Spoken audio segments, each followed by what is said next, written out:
Not a government, but Oh. it's still. Okay.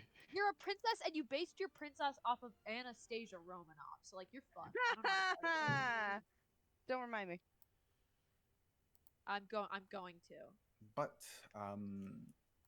you reappear. In a split second, you are now on the other side of these doors in a cavern that is lit and leads to an opening towards the end of it. The light on the other end so bright that you cannot ascertain what's ahead. Something that is bizarre is that while there was four of you, now there is five. Alma's been here the whole time. Don't worry about Yeah, it. sorry about that, Toots. I had to run an errand. Save all of Thetis.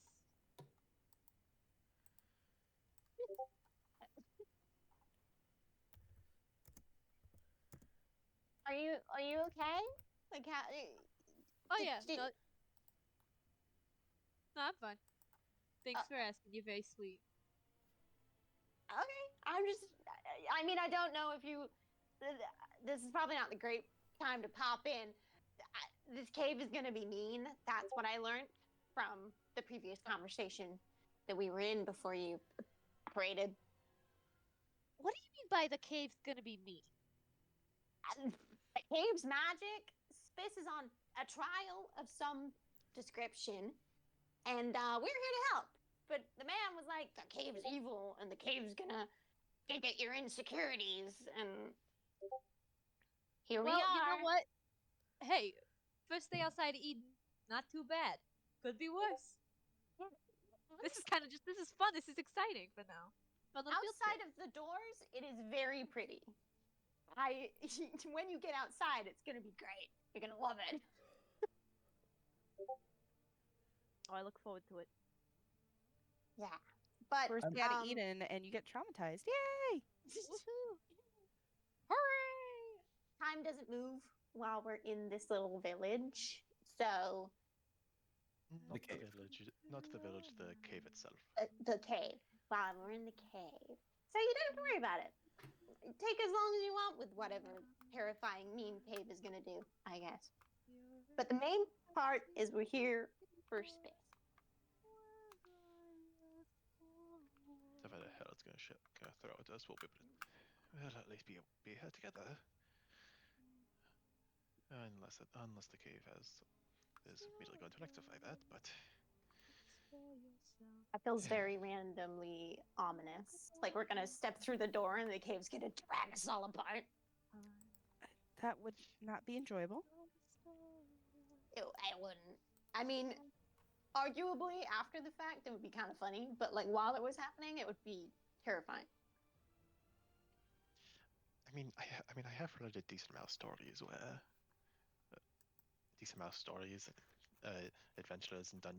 adventurers and dungeons get split apart, have to deal with trials and tribulations and all that shit and all that. Well, let's just avoid that. Let's do better than that. Yeah, certainly try. We'll certainly be doing our best. Yeah. So, I mean, because it's Spitz's trial, I feel like maybe not to throw you into the into the fire first, but I feel like maybe because it's your trial, the cave is maybe expecting you first. So maybe you want to go ahead, Spitz, and we'll follow you. I Close but not too can. close. Are you sure you would not like to rest first? Before I think we... rest would be better for all of us, honestly. We have time. I don't know. As long I've never heard the cave's gonna be mean from a distance. You know, like when someone's just yelling like mean things at you and you're trying to like or staring awkwardly at you from across the room and you just feel really uncomfortable. yes.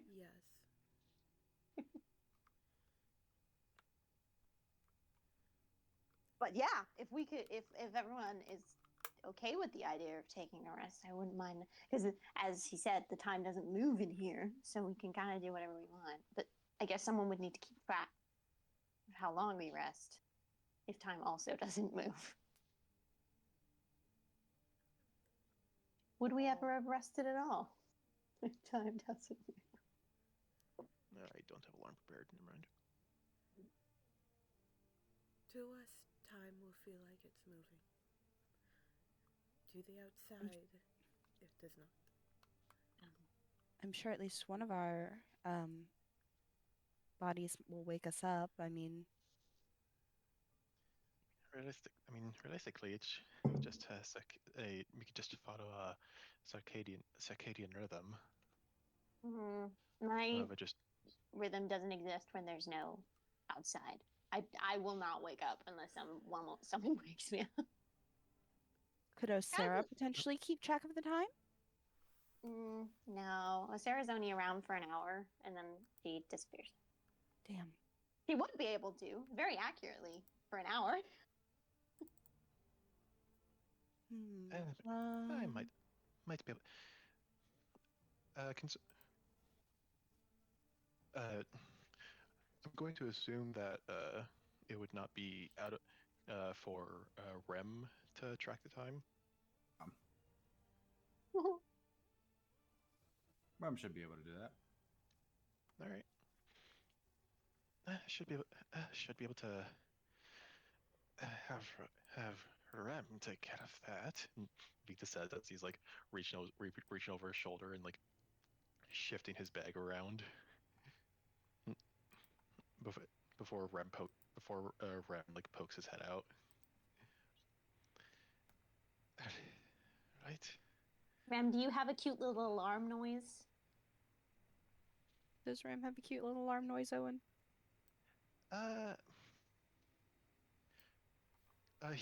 Rem shakes his head no, but and he simply just sits on Vikta's shoulders. That's okay. You're cute anyway.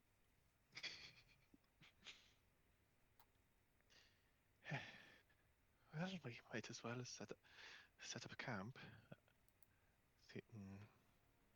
Get a good dinner in our stomachs. You know, that sort of thing. Yeah. Did anyone bring any food? Let me check my bag. I got some rations I've been able to store for a while.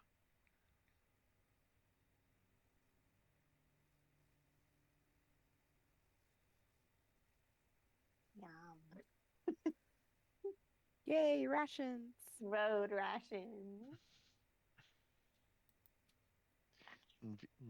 And Vikta would just rummage in his bag and grab out like some like the usual rations of just some really dry jerky or whatever. Mm-hmm. All right. Spiss also pulls out some rations.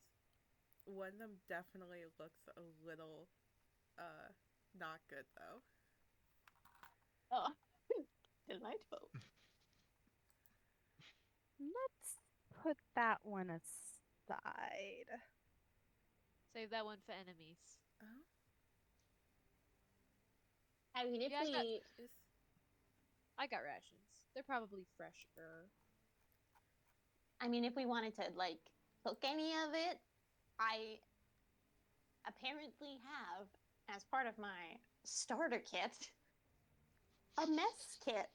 And I have a pot in my bag. It is kind of small because it's fairy sized, but it's like slightly bigger than you would expect it to be, if that makes sense. And I have a spoon and a plate and a cup, apparently. Should be carrying this shit in my bag in my mess kit. But I have 5 candles, if that's a concern. I also have our shelter covered if we need that. I mean, maybe just because, like, I was kind of joking about the evil glow down the hallway, like staring at me really awkwardly, but it does kind of feel like it's staring at me really awkwardly.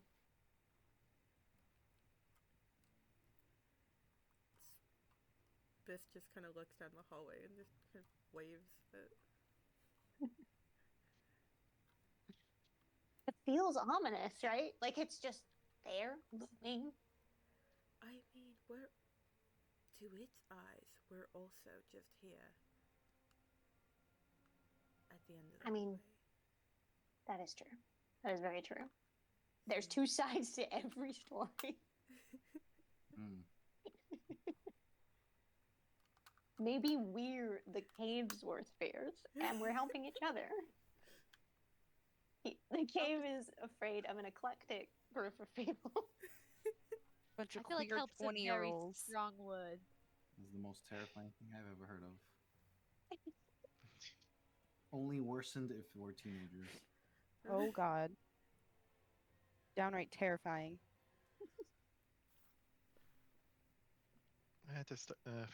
Vikda, to start off his long rest is going to wait. Actually, do I have? Yes, I do. Okay. Vikda's going to cast Identify as a ritual, not thus not using up a spell slot on the. I'm pretty sure it was a black box that Raven gave us. No, it was a As strange squared thing, squared and flat.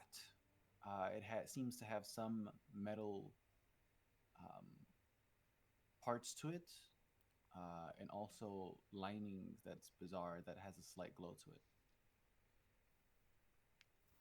It is about the size of what a golden coin would be.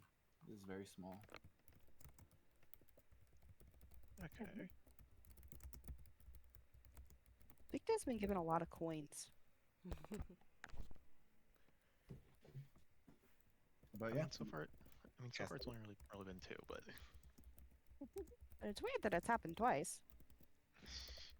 he's already got the appropriate niggles.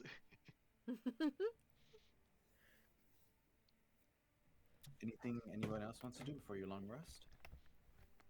I really would love to Um, look at the Anastasia books, but that's not happening right now. Did we want the shelter? Yes. Please and thank you. What's it God bless called? you. Shelter of Gods. I really want to look. It's a magic deck of cards that turns into a fucking house. What? That's That is so insane! When I say I only got Alma card themed magic items, I was not fucking kidding. Tall windows, I'm floor so to curious. roof. And I'm in charge. I'm in charge of the temperature. Nobody Is touches it- the fucking thermostat. Is it comfortable or is it hot? It's comfortable. Yay. I love that. That's an amazing pun. Fantastic. So great. Please tell me that like the walls and ceilings are just are the appropriate deck of cards walls. Oh yeah, no, are you kidding? Amazing. God. Convenient. Have you had this the whole time? Is this a thing you just do on? Is this Oh, yeah. is this magic? Is this your magic? I'm sure I told you that I do a lot of card tricks. You did, but I thought you meant like like a party magician kind of way. No, I mean I can do that too if you want, but Kind not of. where I could do more than that. But Card House is amazing. I That's do my perked best. my room right up. Can I go? Can I go in? Is that allowed? Oh yeah, no. Alma opens the door. Yeah, we can all just settle in. It should be safe. Nobody else can open the door, so we're good. Oh, I love it. I go in. I just stop fucking around when like Oh, we Uh-oh. just disappeared. Uh-oh. odd tables or like odd furniture. It should be here. Let me. Are the cups themed after cards? No, they're red solo Cutlery. cups. Oh, damn. Alma. No. Fine. Yeah, what's your problem? This is Emily's problem, not Castilla's. Castilla's never seen a red solo cup. What's Emily's problem? It's not classy. At least splurge for the blue ones. God. No, it's classical. Plus, it's a cod house. It's all red like and how you- black. I like how you brought Issa back over as well. Issa's back? I didn't put him there. Issa's, you know, Issa could be important. You don't know. Issa. Issa's necessary. Guys, we found out where Issa is. He's been here the whole time. He's the He's the trauma fifth person. guy. This we one's for opened the- Castilla. Feel guilty? Maybe God, you we should. Every day. We open the door and Issa's just there in a chair, reading a book with like a mug in his hand. Sup? Issa might actually have to leave for Oh. once, but they'll be brought back. No! You can't take Issa from me. I'm trying to put Issa. Oh, there we go. Never mind. I'm gonna put him in Into the the void. doghouse. The corner that we can't see. No, not the corner. Might be a Not little- the corner. Time out for you, bucko. All right. Do you want to present how this card house looks? No, I can barely function right now. I can't describe a card house. No harm, no foul. Card tables. Card chairs. Card beds. It'd be a house. The Queen of Hearts would love this place. They'd be cards. It's very cool. I'm obsessed. Anything anyone else wants to do? Biss entering the house, picked up the ration that Castilla had just put off to the side, and just kind of started munching on it. Spitz. No, honey. Kinda got Proper some meal. mold. Let's have a proper meal. What We kind have was this rations. one? It's fine.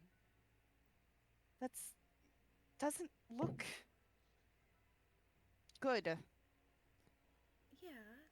There's mold on there, Spitz. This is You're how gonna get food all poisoning, darling. This is how all rations look after a bit. Yep, But that and doesn't that's mean bad. you should eat them. Hmm.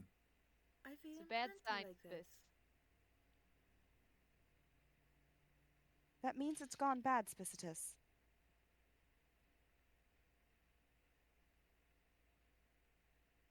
Did no one ever teach you that mold in food is bad? It's never been a concern before. Good God. How many times have you gotten salmonella without noticing it? Or Hmm. listeria? What's that? Foodborne illnesses that happen when you eat things that have gone bad or are contaminated? Never happened. I don't know whether I should be concerned or impressed. Jesus. Not here. Spiss takes another bite. Spicitus. Okay, Please. Spitz, put that down. It's You're worrying perfectly Castilla. Fine.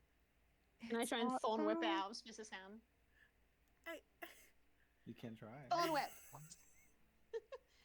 I don't know what. Where the fuck is thorn whip on my. Oh, the cantrip. I want to grab it. This is we're trying to get the dog to get the food out of the mouth. Like God. Why does the weirdest shit happen whenever Vikda's trying to like identify something? Because we're all fucking traumatized. This is our bonding methods. We This got guy's bored. glazed over. Everyone's just doing stuff.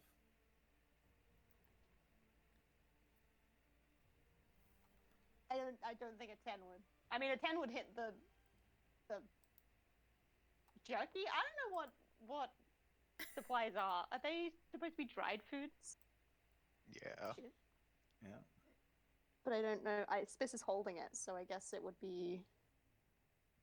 Do you attempt to pull it away, Spiss, so it doesn't get? Yeah, Spiss would try and pull it away. She doesn't understand Alright. what's wrong. Oh. Yeah, then you do not land that hit. Not with that. I'm gonna try and take it from Spiz. I do it What do I again. need to roll? Spiss roll. You roll to attack basically, and Spiss roll a dexterity saving throw if you're trying to. Fight, fight, fight, fight. Can it be any of my attacks? An unarmed attack. So D20 plus. Your dex. We'll just say your dex Okay. is added. All right. Oh no. That is a 21. Oh. Give my roll 20 a moment to load my Get character sheet. those moldy meat. Spiss looks genuinely confused as to why you guys have a problem with this. What was I rolling again? A dex Saving throw. save and throw.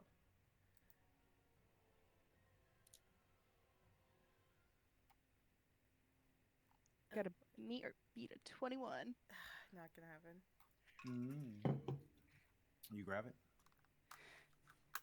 Castilla like holds it in her hand for a second, like does the immediate snatch of like thank God, and then gives the quick, very much a ew face. I No, produce some flame. please. Spiss, how have you not gotten sick from this stuff before? I don't know. Why do you get sick from it? Uno reverse. Because bacteria? I don't know what that is. Oh my God. Okay, So Jesse, question: would you allow Vikda like interrupting his own ritual to just like to expend a spell slot to finish the spell immediately? Yeah. I mean, to be fair, you're gonna go to sleep, so you might. I mean, you Might as could well. spend a spell slot. So go Yeah. for it. Yeah, well, I didn't realize this form of inner party conflict would happen. I didn't realize didn't realize Vikda needed to be a mediator. Victor, get your ass over now. Fine. All right, what is Spiss going is on? trying to eat bacteria and mold. Spiss This just will kind of stop shrugs. using inedible things. Okay, Could it not I was be able kind of I was related able to to the get necklace thing? I was able to get a brief synopsis of like overhearing it. I mean, Spiss may just simply Genasi may simply have different biology that allows them to. I mean, like you know, for example, kobolds. He gestures towards himself. Allow them to allow them to effectively eat anything. I've ma- in We did retrospect time. also. Uh-oh. There goes Oh. Mickey. Mickey's dead. Quick, checking. They're typing. Mickey, we're typing. Ooh. All right, fair enough. Yep. We were also able to figure out that Spiss doesn't get like poisoned by like poisonous flowers and stuff. So maybe it's kind of related to that too. Like, you know, when she ate the flower and she was like fine, and then Castilla ate it and Castilla was like blah, for like an hour. All right, that would correlate, and also Castella, you cannot. Uh, you are now not allowed to reprimand me for impulsively doing strange things for anymore. Fine, but again, please, can we not eat mold? Yeah, Nobody needs like to get sick. Cersei, you mentioned something about a necklace. yeah, like Spiss wasn't wearing I don't know. Were you there for that? Spiss wasn't wearing her necklace, and then she panicked when she ate something, and then quickly put it on, and then we were all like, what's going on with that? And then we tested it with like a poisonous flower thing. Spiss ate one, she was fine. Casilla ate one, she wasn't. And then we were like, and then Spiss was like, I've had this necklace like forever, and I never take it off, and all that stuff. So it might be something to do with also, I think that was poisoning. I'm not sure if it's the same thing as like food poisoning, but it's like kind of maybe really, I don't know. Spiss, would you mind? Would you mind if I take a look at that? You don't have to take. You don't have to take it off. Just Sure. all right. Just kind of Mm, sits down so you have easy access. yeah.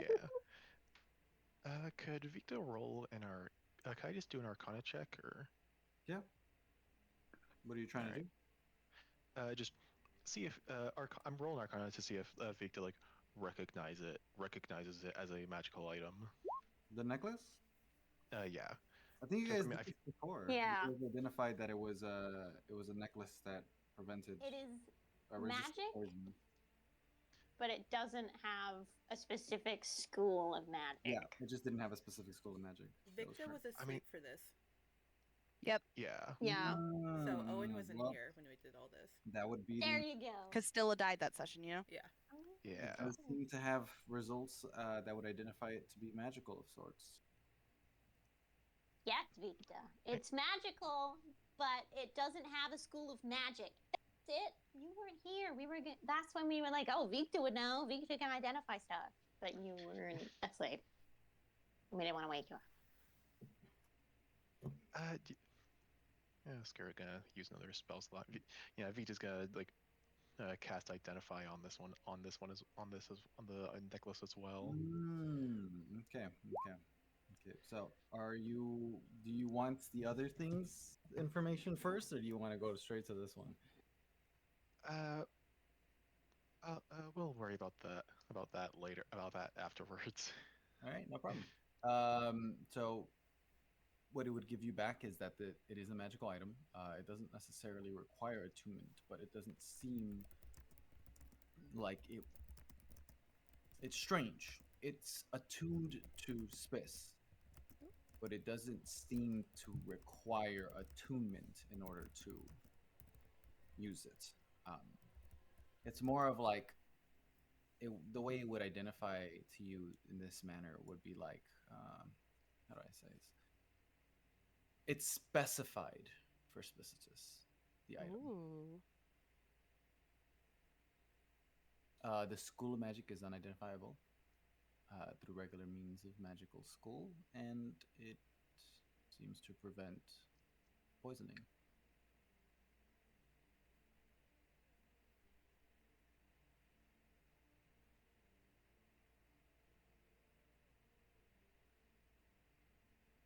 Okay, so that's the only effects that Victa detects.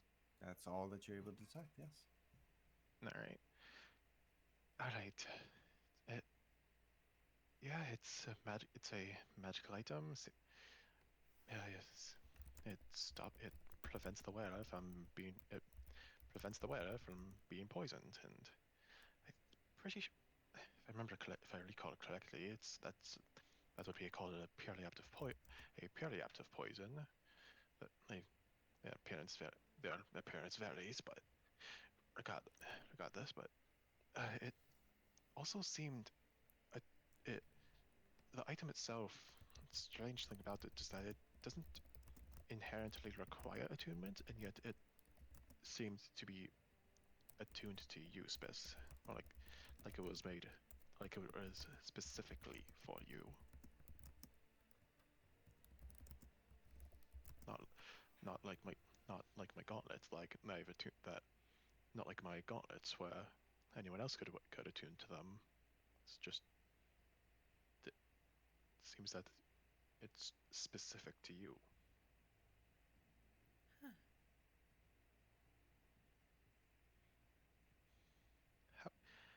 How how long did you say that you were wearing that for? You have been wearing that for?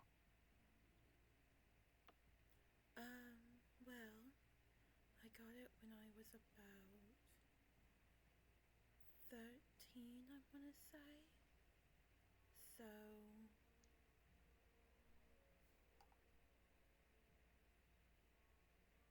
9 years almost, give or take. Okay, that does make sense. It's It's not that surprising. It's not that surprising that your that the necklace has sort of taken over for your body's immune system, or something similar to that. Spitz just kind of tilts their head. What?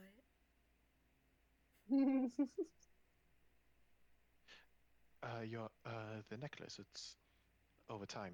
Over time, your body's likely at this point with the amount of time the amount of time that you've been wearing that necklace for has likely made it that naturally without it your body wouldn't be able to well your body wouldn't be able to work properly. It be it's it's just your body's become most likely become acclimated to it. But at first it was uh, like a gear mechanism before the necklace was just simply placed on top, not entirely interacting with it, assisting it, yes, but not required. But because of the amount of time, but because of the length of time you've been wearing that in the gear system it's become it's become a new gear itself. So removing it stops that part of the system from functioning.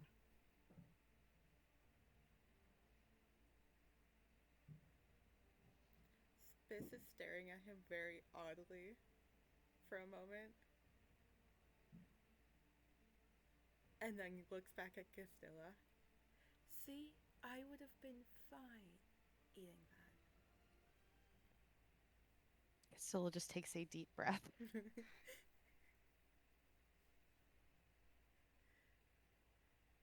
that. I mean, if nothing else, moldy food is technically bad for the respiratory system.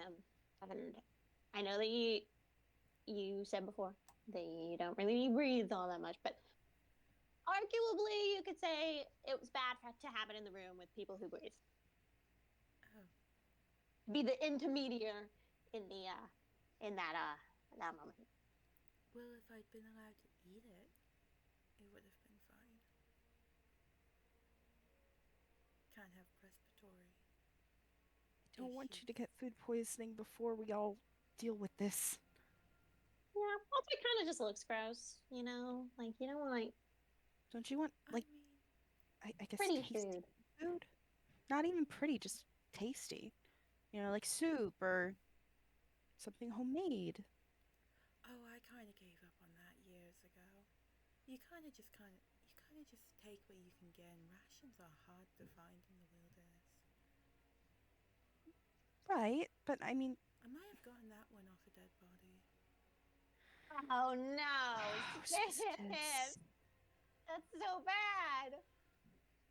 These others might have been from him too.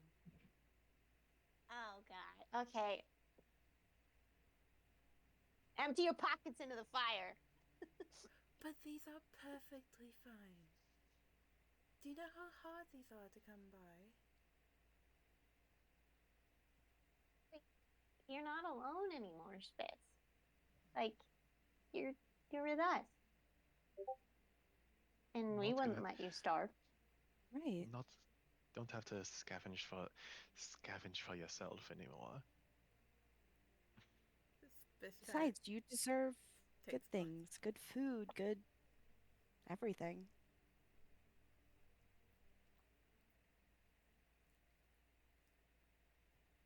I'll dispose of them later. He just Thank kind you. of shuffles them back into her bag.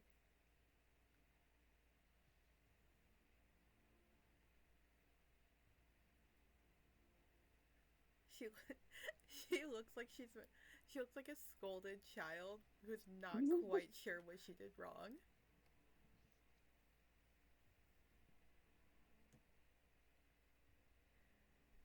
I hand Spitz one of my not gross rations, and it's kind of like a very druidic flair. So it's a lot of like dried fruits and even like the occasional like it kind of like basically like crisps, like dried vegetables, so like sweet potatoes and stuff.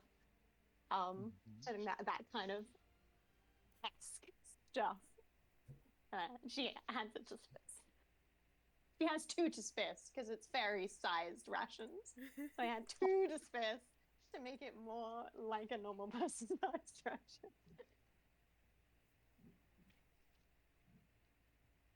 Very colorful as well. It looks very like cute, put together.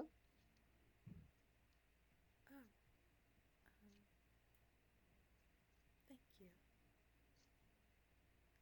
No worries.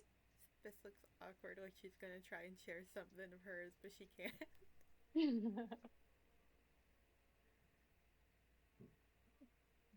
That's what we do. You get things for me. I get things for you. We don't eat dead people's things. Yeah, that too. I mean, More so that we don't need to anymore. We have money, A lot of money. and we've druid, personal druid here, and I'm certain Victa and I could hunt if need be. oh, I know how to All my hunt.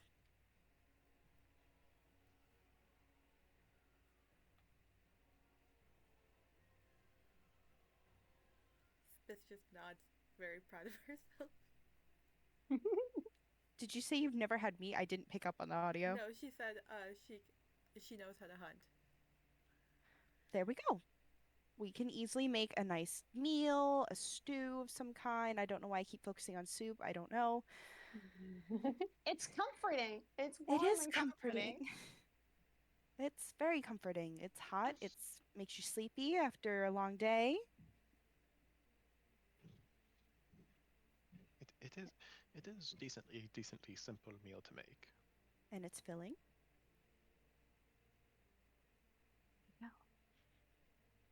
I reckon there's gonna be stew at the because didn't he say the elder was like, if you succeed, there'll be a feast in your honor, and that kind of was that what he said?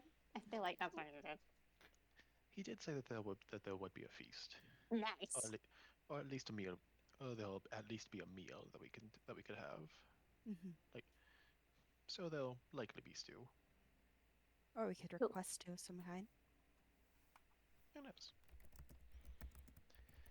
We'll get you some stew. It's the bit. With As long bread. as it's not in the crock pot and it's been there for hours. We have crock pots here. We are slowly becoming dungeon meshy. We are gonna start eating monsters. Yeah. Eat all our would totally problems. try.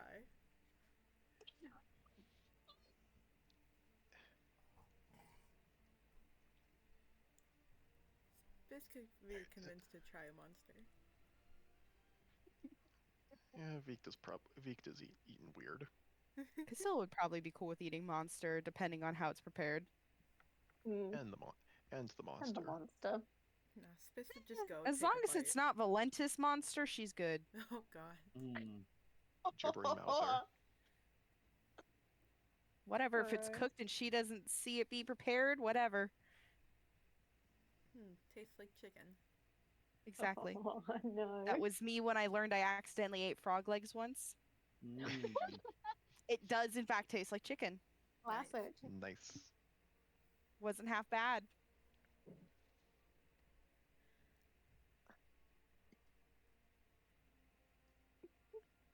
Funny. All right. Anything else? Other than the Raven's coin. Don't think. Okay. So, um,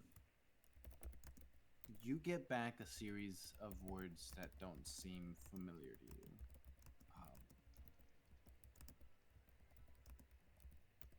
It seems to speak of, and when I say this, the information is transmitted to your head, right? As opposed to the magic. But it seems that the spell itself having difficulty identifying the object that you have does give you something that it, funny enough, is able to patch together on what it thinks or what it was able to identify as a spell. Um, it is. It conducts lightning. Um, technically, it is made of metals and rare materials. Some of the materials within it are not identifiable.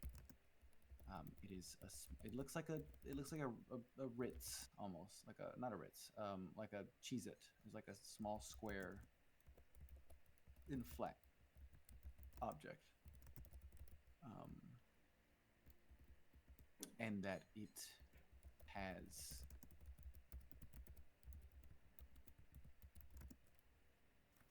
a consciousness to it. Ooh. Is it Eve? That's my curiosity. As Emily, not as Castilla, because I don't know anything going on.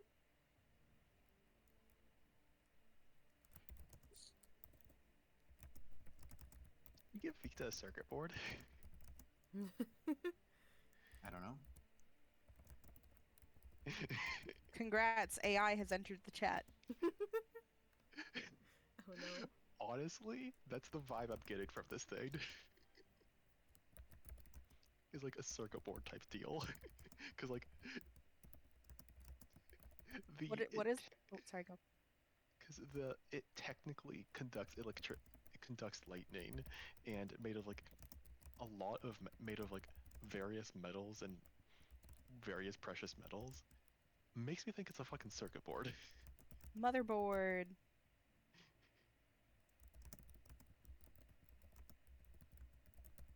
Okay, when you said it has a consciousness in it, like, is it like is it like a strong feeling, or is it like or is it like passive almost? Um, it's identified in the same way that most consciousness tend to be identified.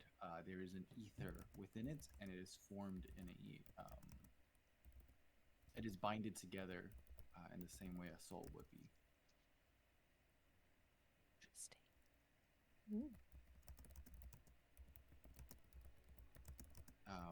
It's there. It doesn't let you know whether it's faint or not, but it just that it exists. There is a consciousness within this item. Okay.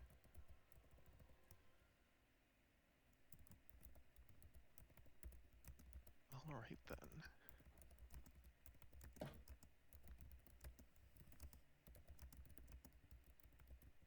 Huh.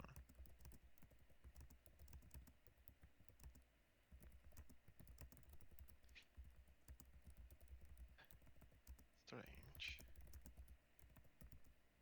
What's up, Vikda? This chip that Raven gave me, its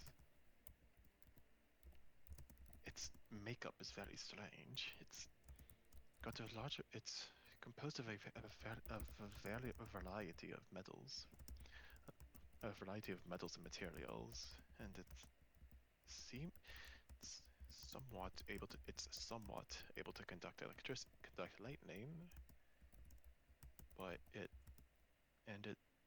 seems to have a consciousness in it. Like there's a bit of aether. Look at this. Just Enough to, gives me as in it's living.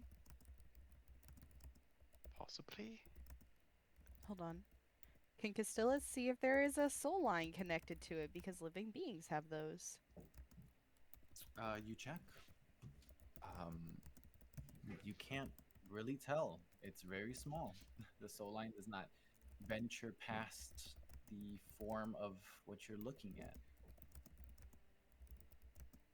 You can So, see the ether, but you can't okay. identify whether it's a soul line or not. Gotcha.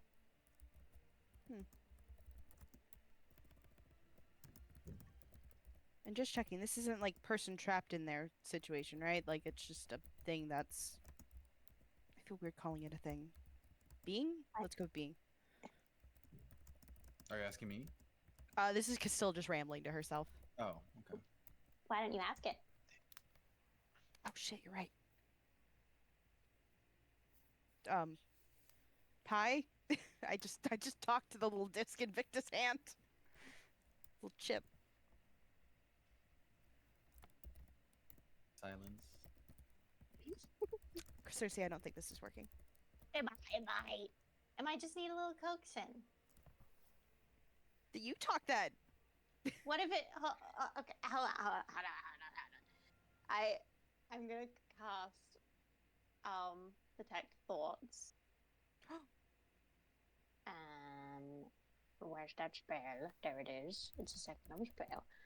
Yeah, I'm gonna cast detect thoughts. And then I will.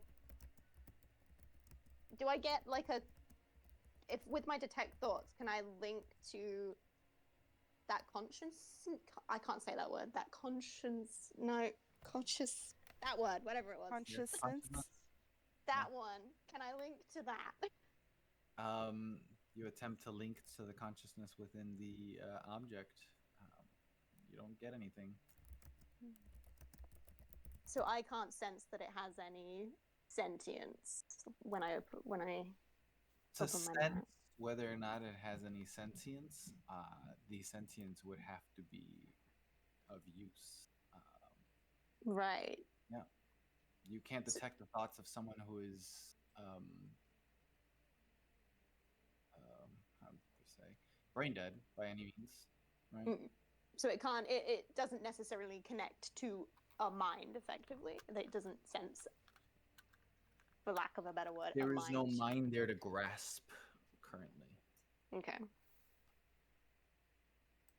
Well, it might not be like a formed. I hate the word. Cersei can't say it either. Compartment. Because I can't. Like I tried to detect any thought, but there's no mind necessarily. Like it always sort of like I can sort of feel when people are like alive, for a lack of a better word. And there's no mind to connect to, so it might have a but The Feywild word for conscious? yeah, that Consciousness? but I can't sense it as being sentient. If that makes sense. Maybe it's like there, but like I don't know, growing, or maybe like Or dormant? yeah.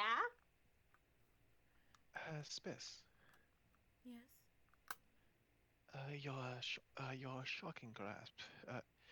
Are you able to control how it's like the amount that you let out? Like the amount of electricity? I don't know. I've never tried. It's kind of Alright. just always been about shocking I mean, people. this thing, I got the strong impression that it's able to conduct lightning. So Should I might give it a shot. do shocking grasp and touch it? I just make sure no one else is touching it, because doesn't conduct Right. mean it like goes through? Yeah. Let's not electrocute each other. I mean, yeah, Spit maybe Vikda, put it on the Vikda would floor be of the like Vikda would be like paper card. handing it over to Spiss. Yeah, don't touch it. It starts an electrocution chain through all of them. Yeah. Give me back my moldy meat. Give back my molding rations and I'll do it. No. Receiving it. Spiss is gonna cast a lightning grasp in her other hand. Or shocking grasp. I don't remember what I just said there. Yes. Uh, And she's gonna cast it in her other hand and just kind of try and put it in what, and just kind of use one finger to poke this thing. As you do, the electricity flows from your hand onto the object, um, and you see parts, these lines on the object glow for a second as you can physically see the electricity moving through. Um, and then it goes back to normal.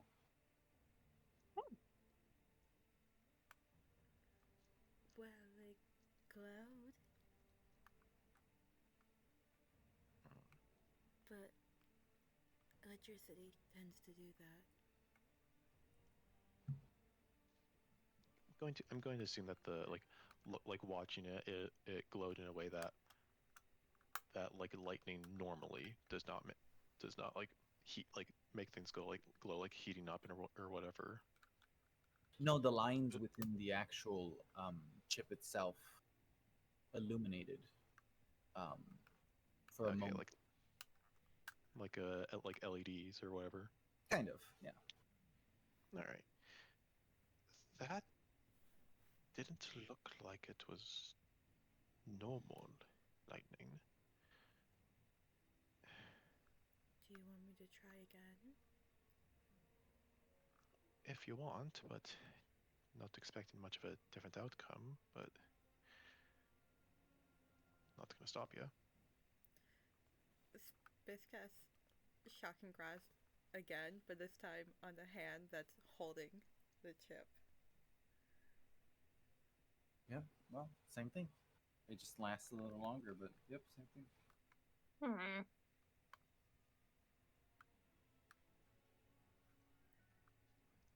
It feels like we're on the semi right track with that one. I feel like it feels like it should be able to do that. It definitely feels like that's not incorrect. I just suppose that it. I suppose that this. I mean, Raven called this a contingency plan for So like if we need it, it's gonna do the thing or a thing. possibly, and it might be a lot more evident when it gets to that point. So don't th- don't think we should either leave it as a mystery to solve later, or let it have its or it'll have its use later. Hopefully not, but Yeah. Keep it close, I guess, and then maybe they'll save us one day. Who knows? Spiz hands it back to Vikda. and yeah, Vikda just puts it back. Yeah, Vikda puts it back in his bag. Either way, I feel like we should be. I feel like we should be preparing and focusing on getting through this trial.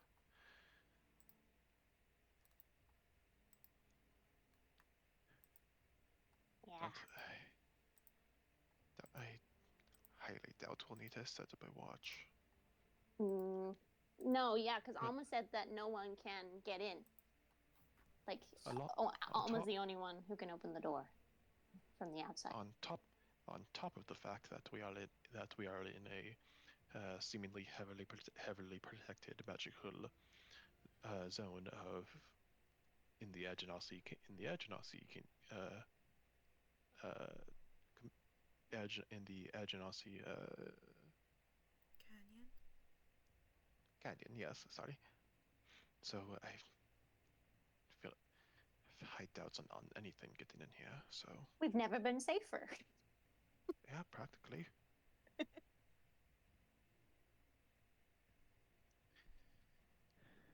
So we should just get some rest.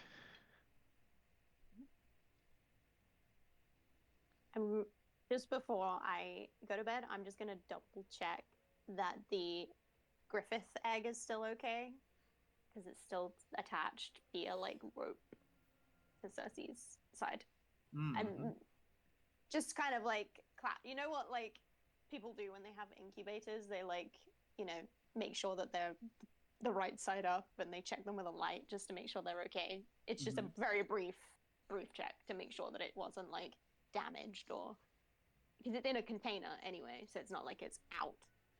Yep. She just double checked. Seems fine. Cool. Can Castilla do something with the egg, actually? Castilla would like to know if there's at least a soul or soul line forming with the creature. Just out of curiosity, how does... You look at the whatever soul line would be within the egg of this creature, and you do see minor, almost like rope, beginning to be tied. Oh. It is simple, though. It is much more simple than what a soul line looks like for other individuals that you've seen. So this does confirm to me as Emily something that I find hilarious yet stupid. Should whatever reason in the future any of the party members become pregnant, Castilla can now tell before them. She suddenly looks over and sees string, and she's like, "What the fuck?" She looks over and sees that in Vikda. Congratulations, it's a tapeworm. It does confirm that for me, and I find that hilarious now. But Castilla is silently just gonna sit there and feel like a little fuzzy about that. That it's interesting to see life beginning. You can make one hell of an omelet tomorrow. No! No, I will fucking stab you. You have to pry this egg out of my cold, dead hand. Castilla will kill you first. She's bonding. She's Scrambled watching this egg. thing become alive, and you're like, let's make an egg. No. Let's kill it. You're getting banned from the baby shower in like 10 years or something. Omelet with moldy Russians in it. Stop! Oh no. No! Let this poor baby live.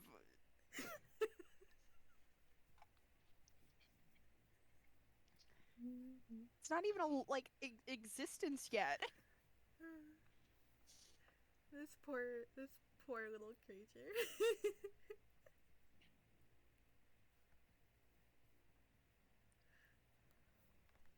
Right? What else?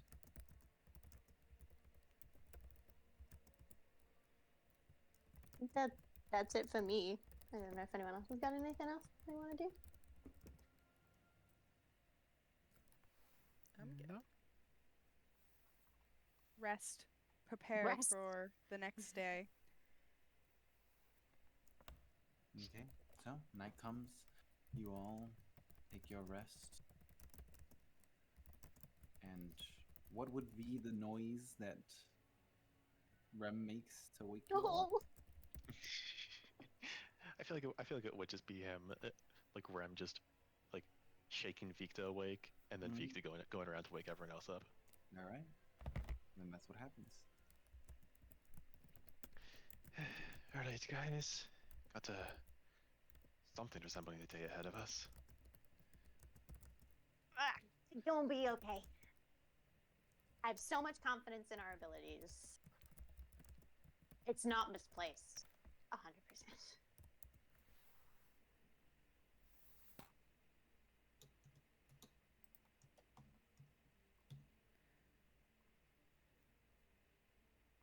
I'm sure that whatever trials are ahead,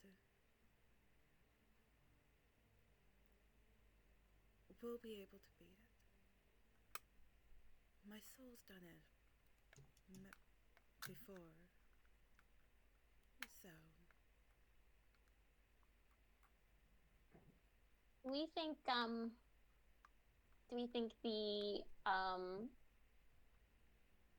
what was I gonna say? Do we think the cave is gonna be like grumpy if we did like some spell prep before we went in there? Don't think it'll really care much. I mean, Yeah. Because I'm just thinking, and she says it kind of flies up to Spiss. You're so good at so many things, and I lean my head on her shoulder, kind of awkwardly. I'm just a little worried about kind of like sometimes when like spells have affected you, you've not really been able to shake some things off. Would you mind if I enhanced one of your abilities? Specifically wisdom? Um,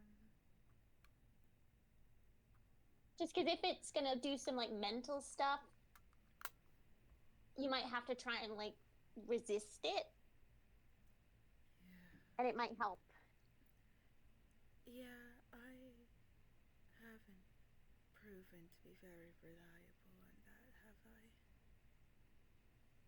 Look, we all have things we're good at and stuff that we're not so good at, and that's what we're here for, to like lift each other up at things that we're not the best at, and that's okay because no one could be good at everything. Because like people who are good at everything are like the worst. But if you don't mind, I think that wouldn't be a bad idea. okay. I hold my hand. I'm already leaning on Spence. I'm leaning on Spence, and I cast.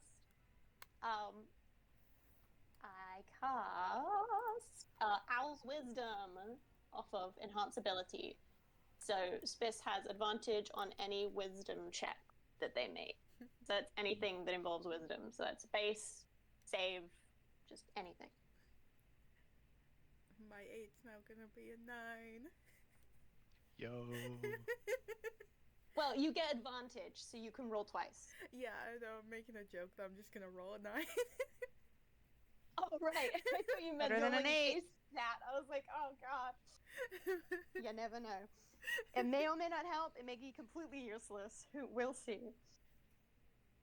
50-50 shot. Yeah. I just might, the cave might not care for any of that, and it might be all physical stuff, in which case Vikda and I are fucked. But Don't worry. I have a feeling it's going to be very mental.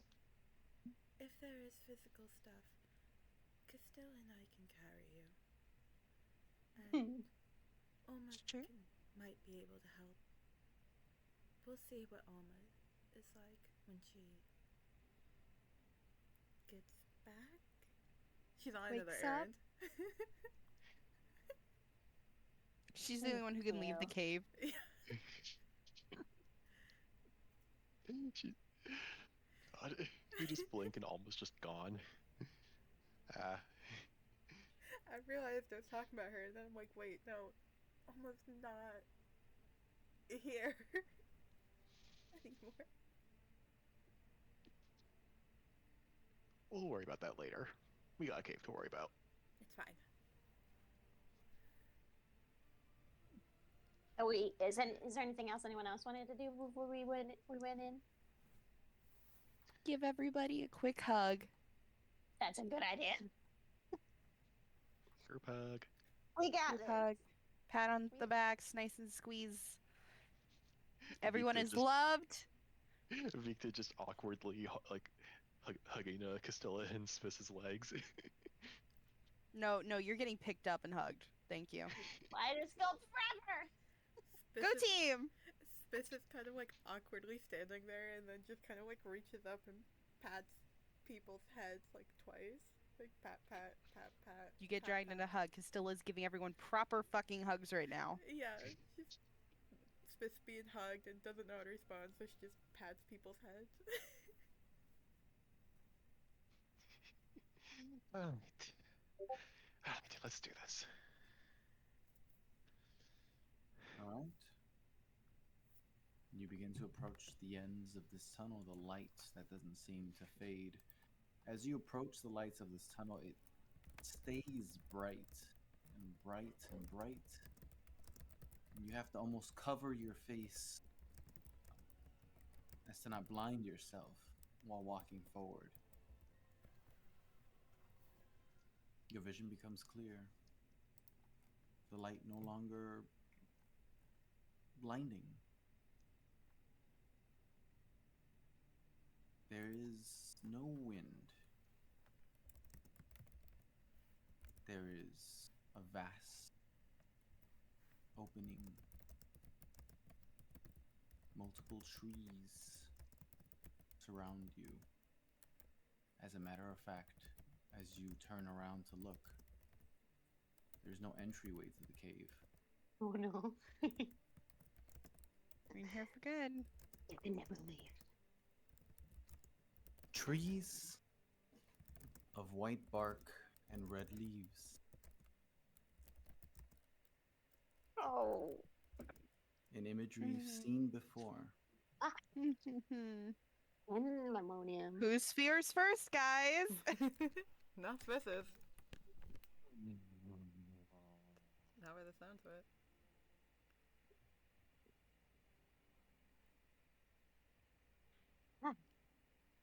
This is fun. Good start. Good start.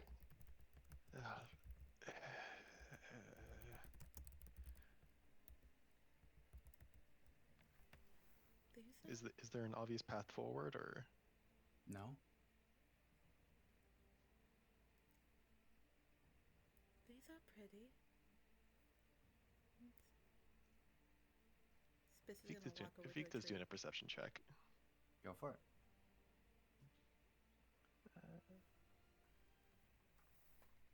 18. 18? I mean, you see nothing but rows and rows of these trees, these leaves, these white, hollowy,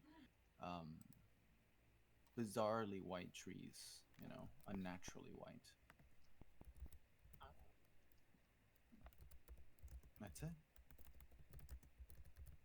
A few rustles here and there from some of the trees. No, no. Holding hands. We're doing this as a party. We are with our friends. Nothing can hurt us.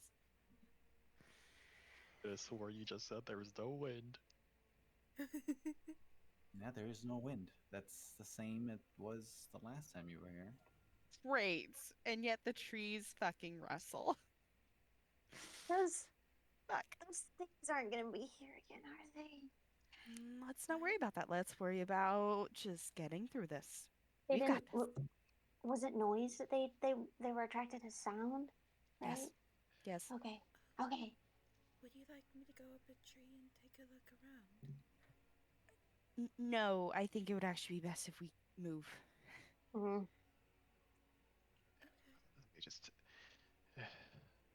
Let me just check something with this.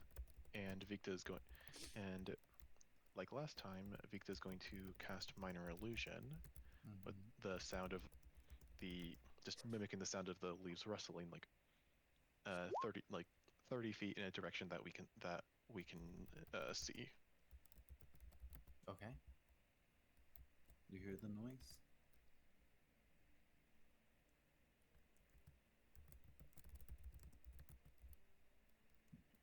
That's it. All right.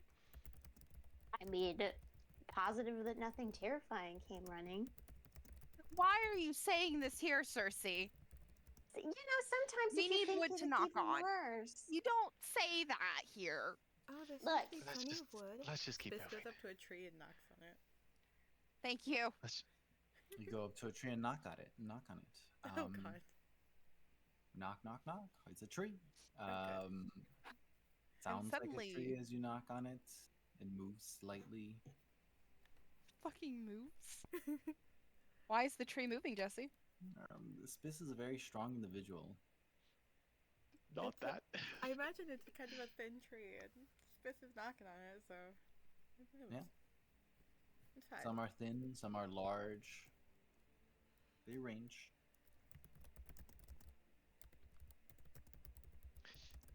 Let's This just is keep moving stupid. forward. Let's get the fuck out Yeah, of here. yeah. Let's go. Let's go.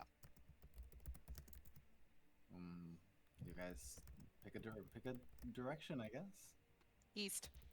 East. All right. I don't know why I just thought east. I love the confidence there. He sounds right. As you begin to walk further and further, there's a strange sensation about this place. There's always been the last time you were here, but it's different. It feels dreamy, almost like a bit foggy. Oh boy. No.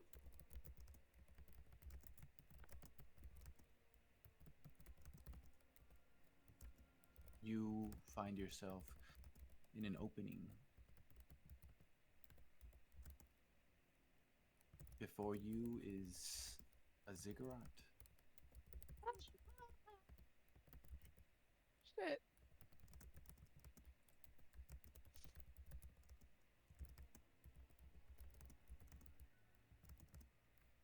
Great. Bodes well. This is just an illusion. Just part of the trial. What is?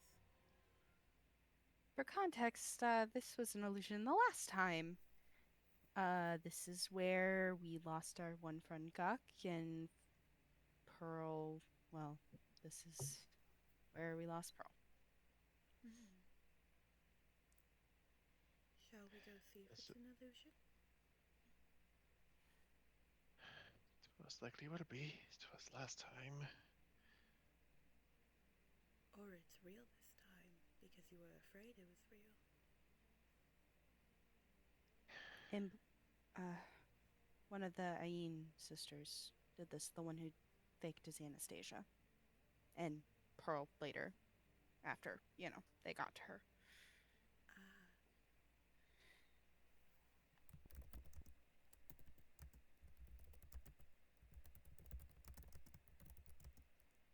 I like the idea that this is all faked and there's nothing awful going on, obviously. Right, we're in a trial. It's just us here. And the cave.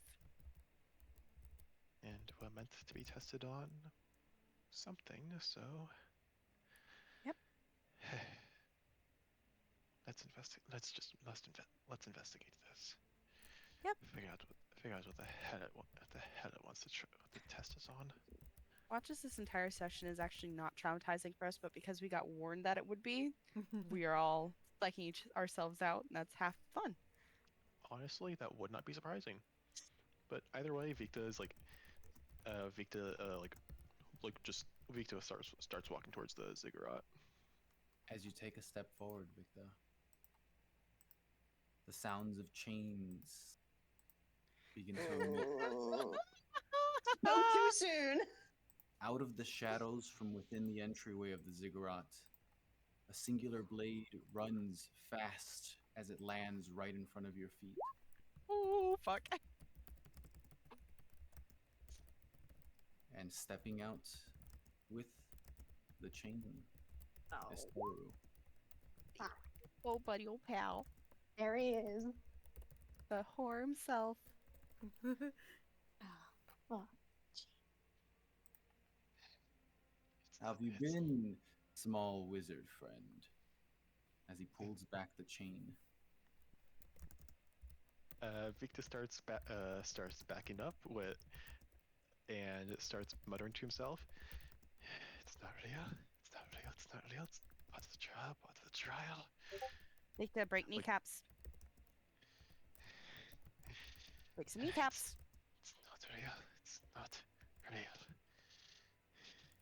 Like as he backs up, getting back to the group.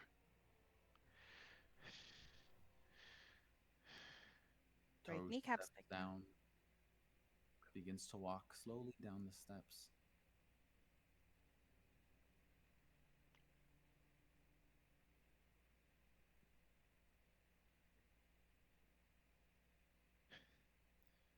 Is this what happened last time? not exactly close. Not identical. Though what had happened last time did not end well for us. Yeah, So- I almost got killed. Vikda almost got killed. Guk got stolen. Toru got Vikda a lot.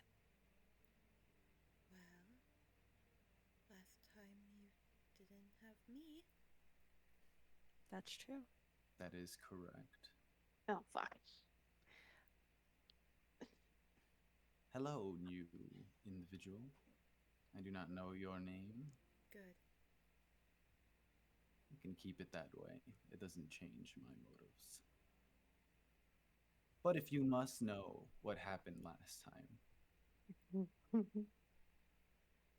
failure. On your part? No. Oh.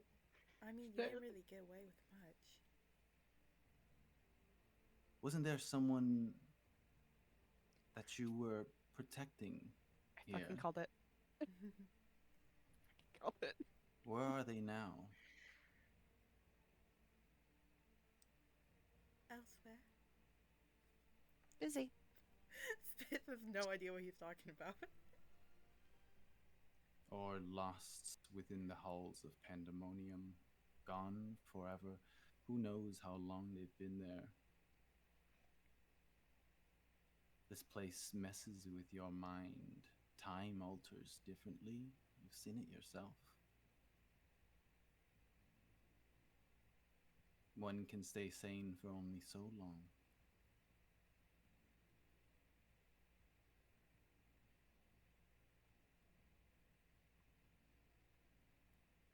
Are you speaking about yourself? Heyo.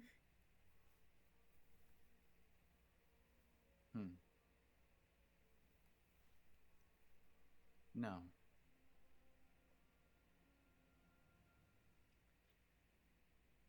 Mayhap I am incorrect in your feelings towards the wizard. Don't you drag our man into this. Don't you dare. As Emily, don't you dare. It was.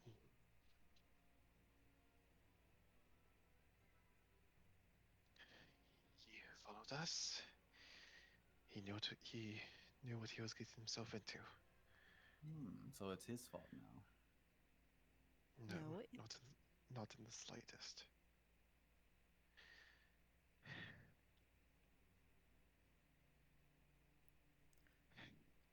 Fear. Fear is what I feel. From you, from him, from the possibilities that the unknown can give. Fear is paralyzing. Fear of your actions causing the death of an individual you cared about. Who says Fear he's of not dead? knowing.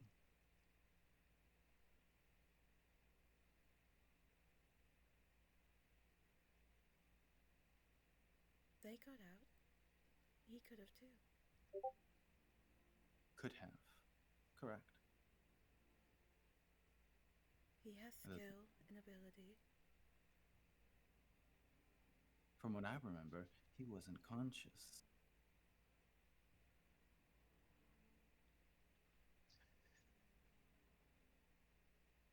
Yet you laid there,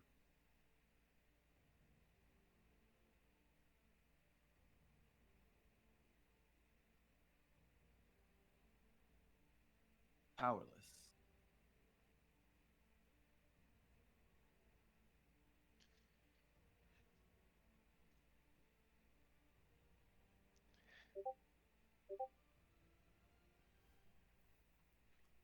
What are you going to do about it this time?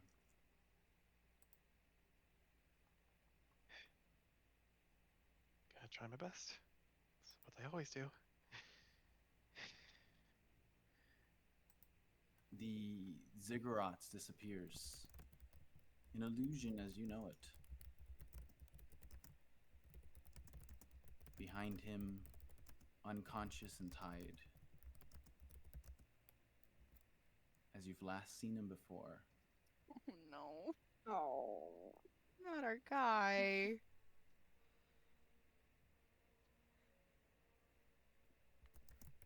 Toru steps in a flash to the other end. Go ahead. I'll give you the same scenario.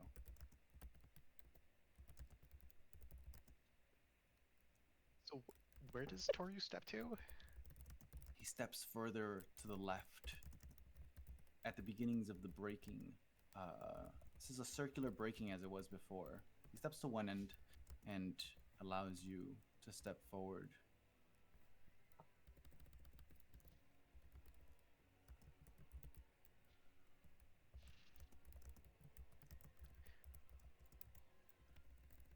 Let us. Vikda hesitates for a moment, side-eyeing Toru, before running forward to Guk. Okay. Oh, I remember this map! No! Let's go, gamers! Oh, I have Shit's freaking fucked! horror nightmares in this fucking thing. Guys, we're a few levels ahead and we have guns now. We do We have have guns now. And we have And this fists. is all an illusion.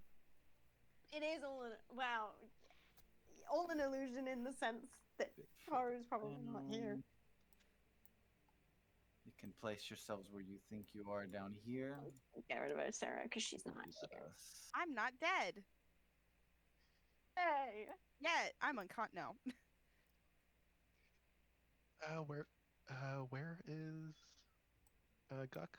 That's what I'm looking for. I don't remember if I ever had a Guk. Cuck. I miss him so much every day. I think about him. Wow, I never had a Guk.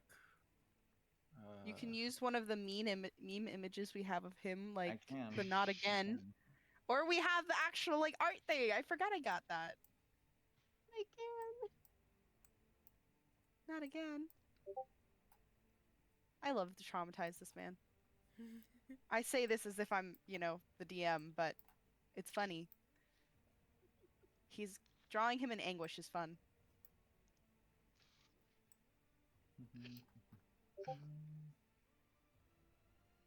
Guk's watching us from Pandemonium, guys. He's rooting for us. Guk is rooting for us. Guk is alive, you mean illusion. Meanie! Just I say gotta it, you're a say- meanie. I gotta say, I was so tempted to like cast grease on Toru as he was going down the stairs. Should have. What? That'd be Like- really funny. like mid monologue, like fear is what I. Oh shit! Oh, Jesus, I heard it. And we're like, oh, God, my liver! Oh! Deal with him the same way you would, like a boggart or whatever from Harry Potter. ridiculous. Turn him into Yeah. like something insane. Polymorph! See?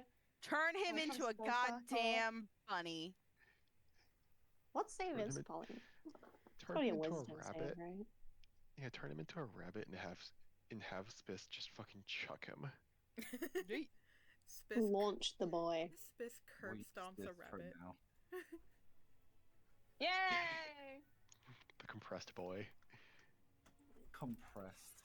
indeed. Compressed air. Oh god, look at him. Hold on. Hold on. Wisdom save. That is top fucking notch right there. He looks like, and the color of his pants is so light, it looks like he's wearing fucking shorts. It does. Shots. He looks like he has Yay. like a high-low type skirt. He does. Yes. And we love that about him. It's matchy match. That's the type of dress that Cersei had originally. He looks so cute. Oh, wow. Oh my god. It's Totally a good not supposed style to for be short shorts. people. That's literally my prom dress was short, like short at the front and long at the back, because I would trip over any other dress. That's so Basically. fair. I thought you said I thought you said Guk was like, or like Toru was in like the middle, and like I'd assume that. No, I didn't specify exactly where. Get Okay. Guk. Get our man. Get our dad back, Vikda. I just need a picture of Toru real quick. I thought I had one of those too, but I guess I just dragged it on from somewhere else. Yeah, it's all right. Use an image of like a purple dildo. Oh my God. I don't know about that one. That'd be more fitting for Valentis, but you know, Yeah, Toru works too. because he's a dick. Ha ha ha ha. Anyways. I like Spiz shit dogging him, having no idea what's going on. I love that Spiss is shit talking Toru, not gonna lie. Real or not, this is hilarious. We needed Meanwhile, this energy. Meanwhile, Victor's halfway through to a panic attack, like mental breakdown. Meanwhile, Spence is like, "All right, what are you gonna do, bitch boy?"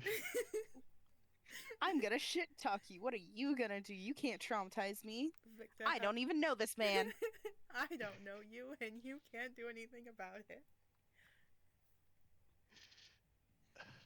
If he pulled out his chain or anything, Spiz was gonna pull out her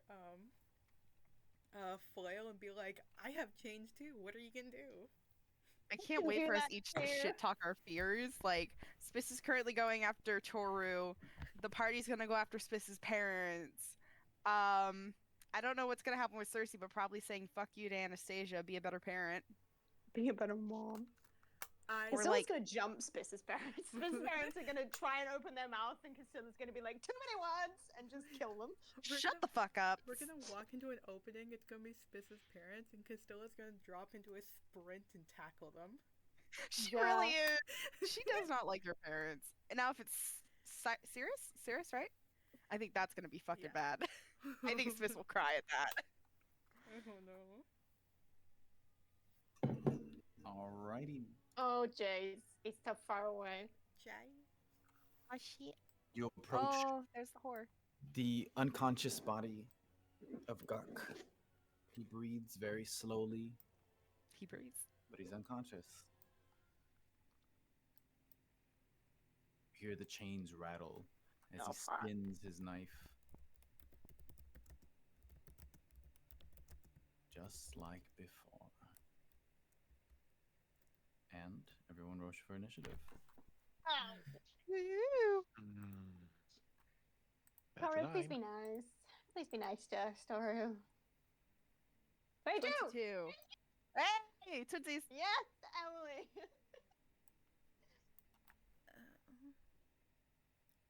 Taurus is never. Wait, hold on. Just want to check something. Oh, that's music.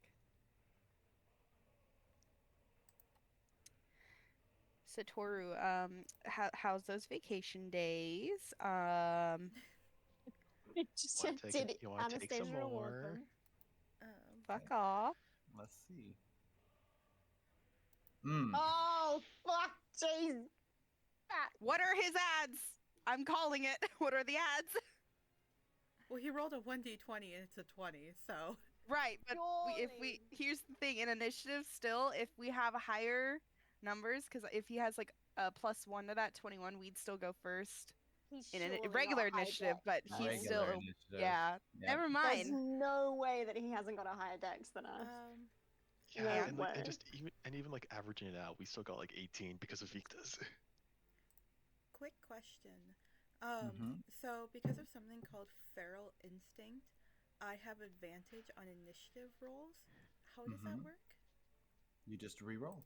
Roll another. You just roll 2. Okay. Get us a natural 20. We'll see. Fuck shit up. Mm, Hey! Good try That's though. slightly better. Slightly better, one higher. Still not above 20. It's fine. So the blade begins to spin, and Toru grabs it midair, slashes across the air, and he's gone. Oh, fuck. No longer known exactly where on the map he is, as he Oh. steps within a rip. Nobody panic. That's it. You guys go ahead. Nobody panic. Nobody panic.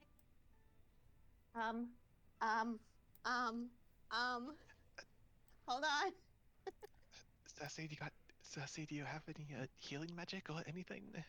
I did. I do. I don't. I was. I don't know. But there's so many things they had to think. I also could maybe try and like guess where he might be. I have fairy fire. That if he's invisible, but I don't think he's in a rift. It's fine. I'll just. I'll try and heal. I'll try and heal Duck. Yeah. I'm panicking. I cast Cure Wounds on Gok. Is that touch? I moved to Gok. Go for it. Cure Wounds. This is when he's like directly in front of me and just fucking slashes my face. I cast Cure Wounds. You cast Cure Wounds. Okay. I try to. Mm-hmm. In pandemonium. Yeah, As you cast Cure Wounds, we're gonna roll anyway. Just see what I would have gotten. 12 Please. okay, plus 3, so 15. a rip nearby you opens, and a blade comes springing out because you're casting a Shit. spell. Fuck. I knew it. He's gonna roll to see if it hits you. Well, he does have bonuses. Let's see, pretty high ones too.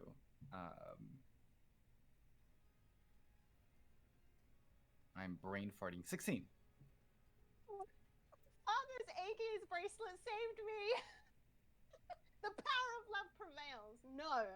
My AC is 17. It just misses you, lands on the grass next to you, and then pulls back into the rip and disappears. And you can go ahead and cast your spell. Okay. It has a plus 3 because I'm wearing the gloves of healing. Mhm. So it's 15 total healing. All right. You healed Gug. Yay! Didn't look visibly damaged by any means, but you healed him. Yay! Hey. Okay, well, Eh? I kind of forgot that he could do the portal thing. I mean, he didn't do the portal thing before. He just kind of attacked you from halfway across the thing. Space, I don't know if your spells count as spells. He can do that. Be careful, I guess. Well, you know, he still sucks. He does. He does suck. Everyone permission to do something stupid. Always. Absolutely. Space, attach this to the end of your flail, please, and I hold out the dildo. This just looks at sure. It's still, yeah, no, I'm done being scared by this man. Wasn't this Valentis's. Yes, it is, and I'm still going to use it to smack the fuck out of him. But Okay. Toru's a dick too. Might as well. Makes sense. Has anyone got anything that can sort of see into like rifts or realms or something? Because he's I can- definitely here. I can see soul lines, but considering this is likely an illusion, I can't see shit. I'm assuming. Do you Maybe activate just- your eyes? Can't she always, if she focuses, see soul Not lines? during combat. No, interesting. You're within combat. You cannot focus in the light amounts that your eyes can detect, but your Mhm. eyes override your Oh. visuals. It's Yes, I different. would like to activate my eyes, please. Alright. Your eyes looking like moons as Tears. these tears come down. You see soul lines. The ones of your companions. The one before your feet currently has soul lines as well. As well as a soul line here. Okay, great. Is that an action or no? That would be a bonus action to activate your eyes. Perfect. I'm gonna shoot him. Go for it. 19, Ace of Spades, 19. 19. which is one of the things, right? Hold on. Yeah. Hold on. Does it crit on a 19? No, it has to crit. Okay. Oh, it has to crit. Well. Son of a Vicky's feeling bitch. very strong right now. Plus 2 Yeah. bonus attack. I just thought Oh, he might have but had. Might, it crits on a 19 and a 20, I think. Oh, but you didn't roll 19, did you? yeah, it's a modifier. Yeah. It's a modifier, not a straight. Yeah. Hold on. It's a plus Fire 10. rate. I'm reading. I can fire twice in a turn. You can for an action. Yep. Shit, hold on. 13 rounds, so that's 1 round. Requires ammo and 1 action. Firefly getting a kill with a critical hit. I'm just reading because I haven't used this before. It's up to you. Castilla's first shot, not too bad. Second shot, I fucking miss. Mm. She was really confident about the first She's one. like, oh my god, I learned how to use this finally, and then doesn't. Yep. You point and shoot, bing, foosh, as the bullet hits the ground. You did not hit him with the first shot, by the way. What the fuck? You shoot the second twice, bing, and it goes far, bouncing off one of the trees. There. And I'm just gesturing in the area where he was. Well, to be fair, the last time you guys fought him, you also didn't hit him on a 19, so True. he has a high DC. It God. was really difficult, I remember. He's a nightmare. Okay. I mean, now we know he's kind of a god. Or they, she, it is kind of a god. Yeah. It's, God adjacent. what the fuck is the name? I wrote it down. Hold on. Toru is. Hold on. Meanwhile, Vikda doing that. Vikda is going to move over here and It's Impulse. Impulse is Toru. That's it. yeah.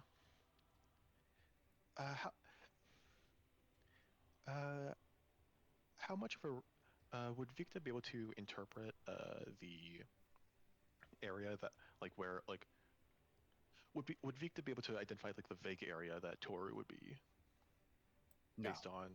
no. You can Alright. see where that first shot was shot at, and maybe assume that's around the area where he is. The second shot went far, so. But that first shot that Castilla threw seemed like it was much more purposeful. Castilla very briefly Okay. went, woo! And then But was you like, don't oh. see anything. Castilla's the only one that can see something there. All right. Got any area of effect? I got a big one. Fireball! Yeah. Yeah. Vikda is going to cast Fireball. All right. Why did not go into chat? Do I not have it as a? However, just do that. Dexterity saving throw. That's Kill. 11. So I would assume that's a no. It's +7. Yeah. The DC is 15, so. Mhm. All right. So then 8d6 plus 1 from Arcanist Gauntlets. Huh. Huh. Huh. Pretty big. That's a lot of damage. Kill. 38. Yeah, 38 Right. points of damage as you shoot. It's, it's 39. 39 points of damage as you shoot. No, No. 918. Arcanist. Oh yeah. Oh, it's an infusion. Yeah. right. I thought you meant that. My brain was like, but I know I'm bad at math, but like. Wait a moment. Wait, that might actually just be relevant to the hit, which would not be relevant to Arcane Focus. Okay, never mind. Bonus. It's a bonus to attack rolls. Never mind. Okay, so 38. Which is still really good for one hit as you hurl a fireball. A big explosion near the center of the field lets out as fire kind of lingers around. Toru standing back up, as he's now apparated, standing in the position he was at. Flames kind of tickling around his form as he brushes some of it off. All right, nice shot. But now you can all see him.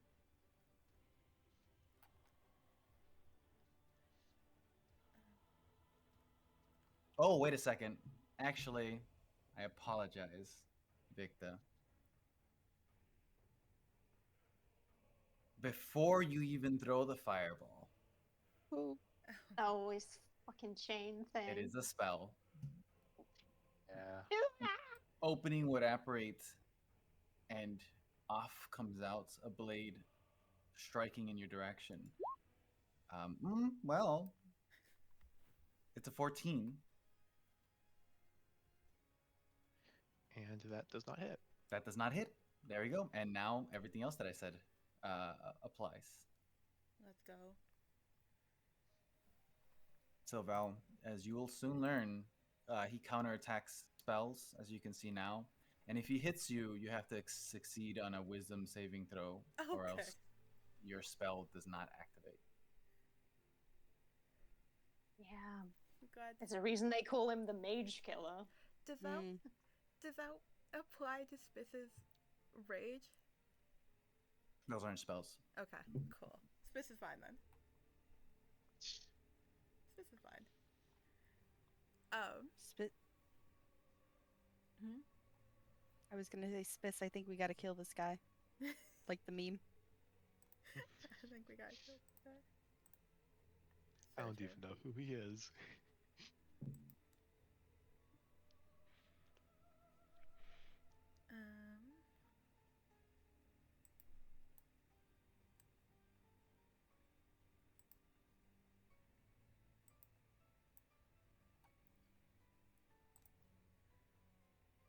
Spiss is gonna rage. Roll. Roll, Spiss. D100. Give me something good. Turn him into a sheep. 76. Let's see. That'd what be so 70 funny. Oh. That's pretty interesting. All right. That's a little Turn him funny. into a sheep. Do it. You have to use your bonus action, though. You have to say you're using your bonus action if you use it. Okay. Yeah. Yeah. Cool.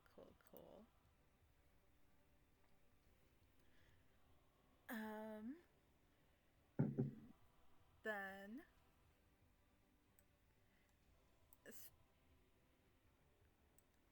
how close do I need?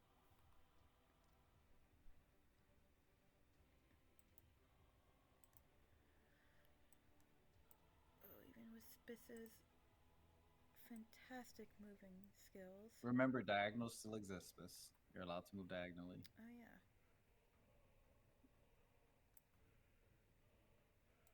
I forget diagonals exist. I'm going like up and around.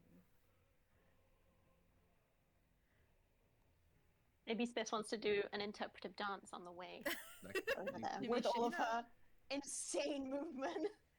Spiss, now seeing that he's visible, is just gonna say screw it and can go all the way up here just for the funny.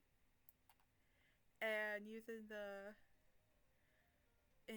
her flail, her lightning flail, she's gonna take 2 hits on him.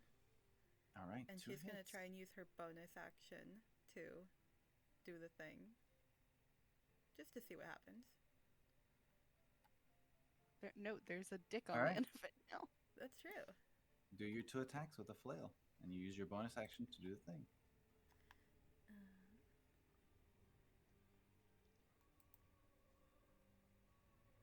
Oh wait, I still have advantage on. Whoops.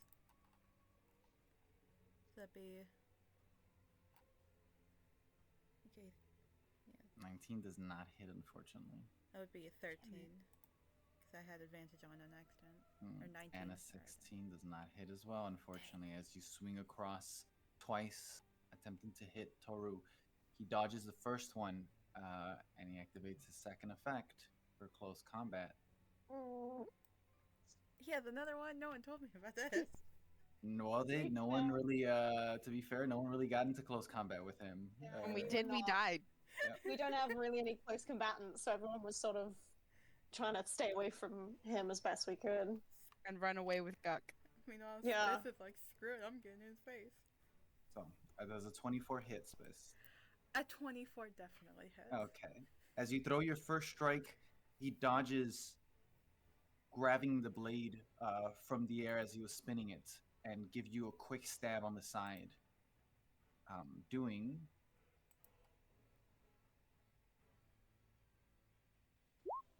11 points of piercing damage. As you did your second hit, he also twirls around, dodges that, but I don't think that's gonna hit. A 10 does not hit. No. Attempts to swing, and you catch it as you dodge across, not getting hit by him. But yeah, there you go.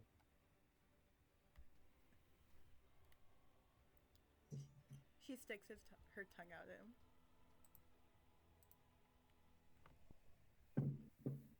I think that's all Spiss can do. Okay. Who's next? I think that's everyone. Yeah, everyone's gone. Oh, okay. Then it's Toru's turn. Great. Toru knows what he wants. And you get an attack of opportunity, Spiss, as he runs, but with disadvantage.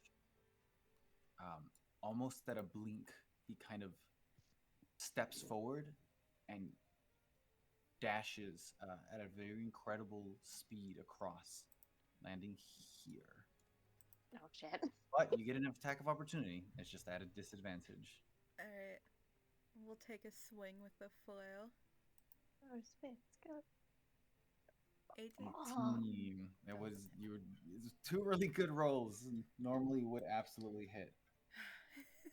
Not the disadvantage. It's not gonna be easy. Once you find what the exact DC is, then you guys will know what to reach for. And he Well, it's kind of hard to reach for when it's RNG. right. But I mean, like, you would know whether or not you hit without me having to be like, oh no. You missed. He lands near you, Vikda, about a few feet away, spinning his blade as he swings it, as it goes directly towards you. I believe that was another 24, so that one hits.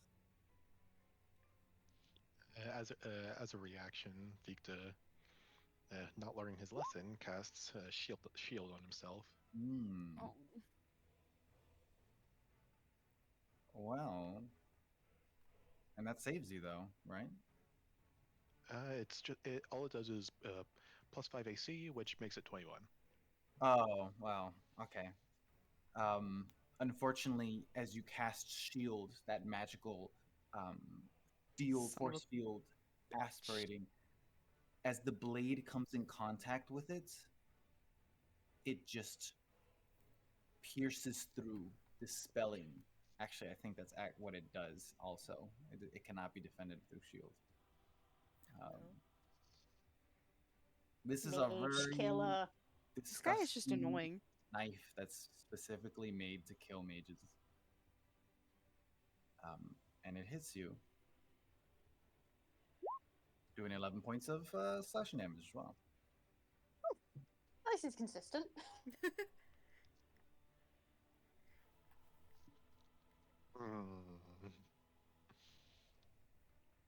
He then spins his blade again and takes a second throw, not at you this time.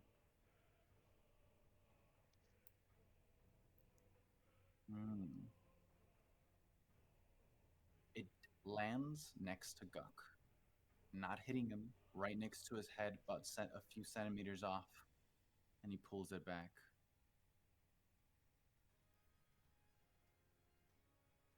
And he looks you directly into the eyes. And that's it.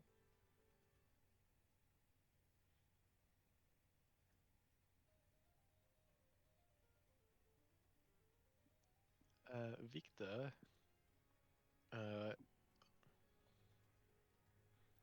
just okay. Wait, give me a second. Okay. Damn, This is doing good. Vikda just uh Vikda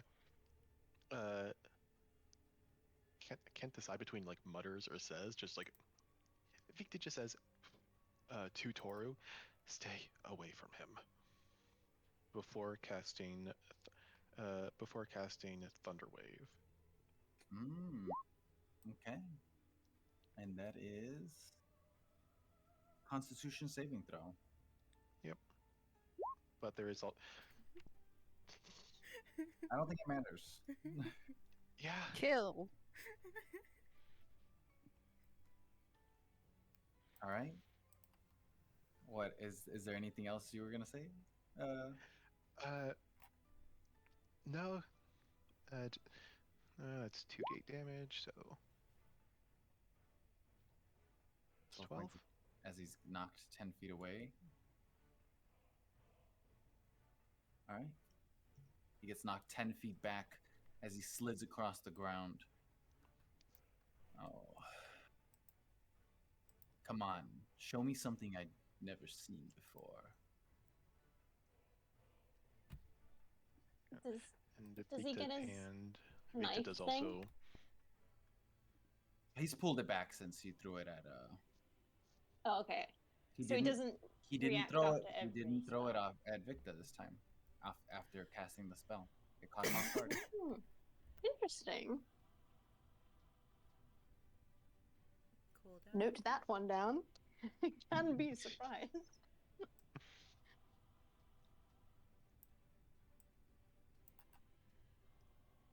Is that it? All right, Victor? that's his turn. Okay. Vikta did move like between him and Guk, but Yep.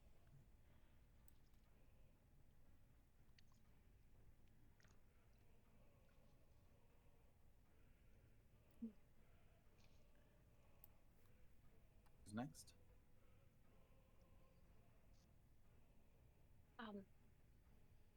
I hate everything about fighting this guy twice. Everything is so annoying. And she holds her hands out, and I cast heat metal on his chain that he's holding onto. Okay. Now, His Anithi. I will say, would that still work on a magical item? As long as it's made of metal, All right. it'll work. Depends if it's made of metal or not, but I guess I'll find out when I try and cast it on it. Okay. You cast heat metal. The chains begin to glow red hot.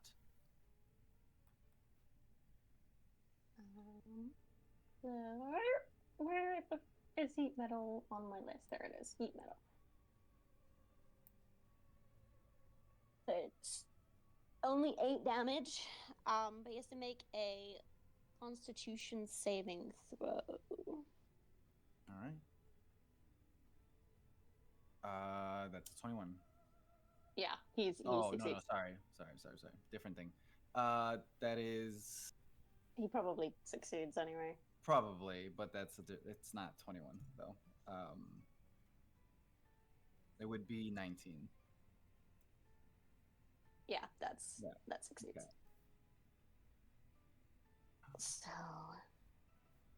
yeah, that's what I can. Yeah, that's what I do. I try and, I guess, quite uselessly, I try to sort of pick up Guk's ankles and sort of try and like flutter him a little bit, but I'm going nowhere because I have useless strength. But I'm trying. It's the thought that counts.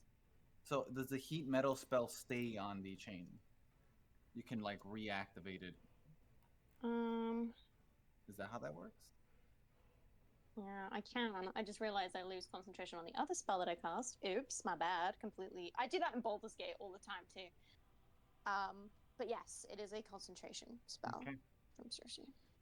Toru's hands get burnt up by the now heated up metal of the chain and takes his damage.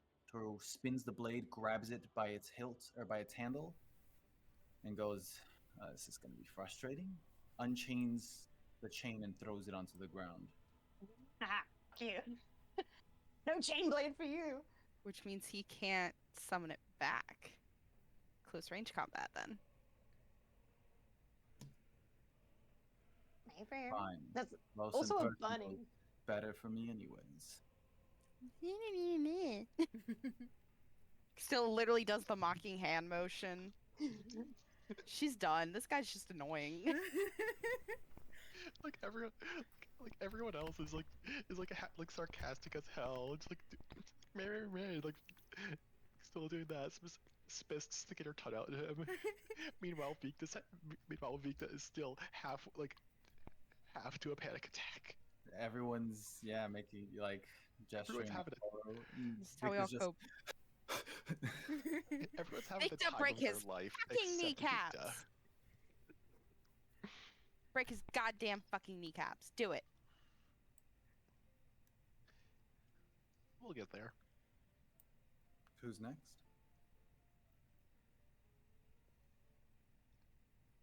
Space, you want to go before Castilla?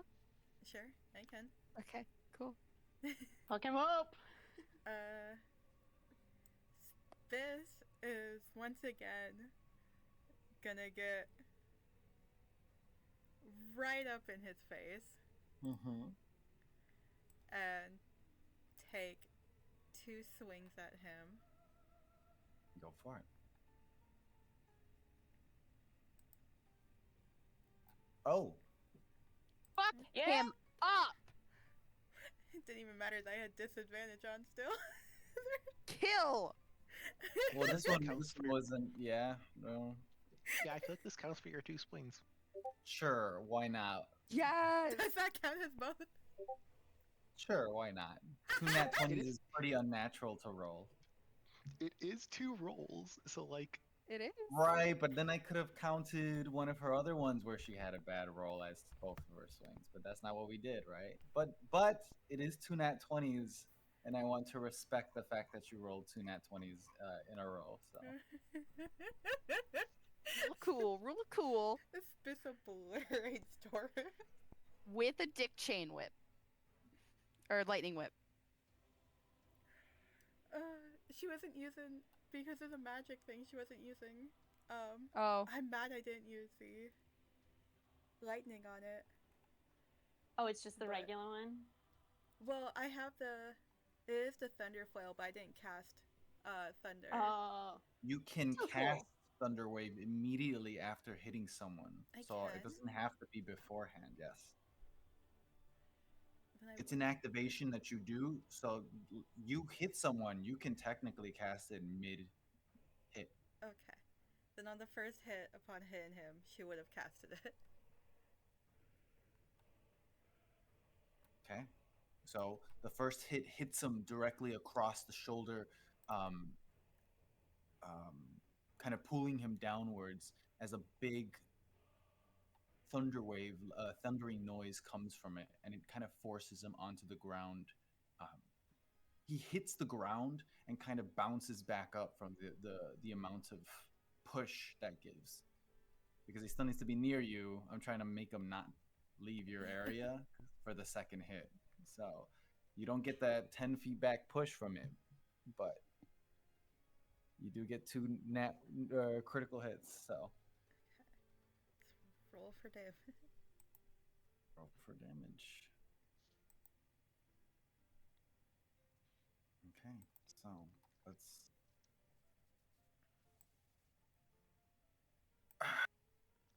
bring the old trusty calculator out because I have to. Kill.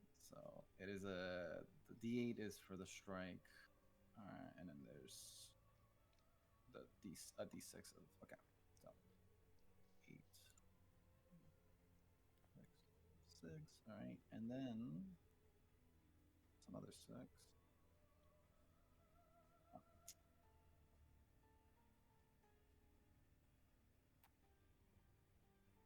Oh, I don't know if the lightning damage applies to the second one. Because it says if you make a melee attack using the flail, no, what was it? Where did I just read that? Oh, as long as the flail has at least 1 charge, you deal an extra 1d6 lightning damage to the first target you hit with it on each of your turns. Yeah, this is the first target. Not the first Oh. hit, but the first target. Okay. So it applies Yeah. to both hits, but Yep. okay. Just wanted to make sure. And with Toru being the only target, Yep. the Oh, it would like continuously apply. That's so funny. I mean that's only really relevant. That specific part is only really relevant if you're in range of two people. True. Like use one attack on one and the second attack on the other.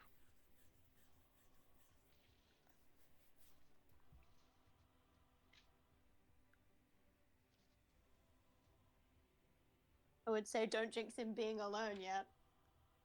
So I believe it's 60 damage. I could be wrong here, but 60.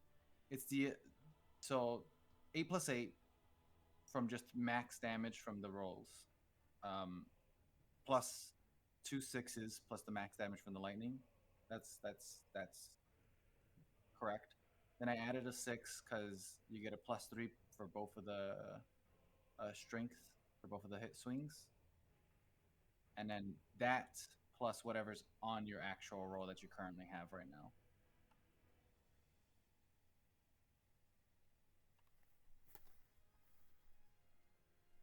Unless I'm wrong. Did I do this wrong? No.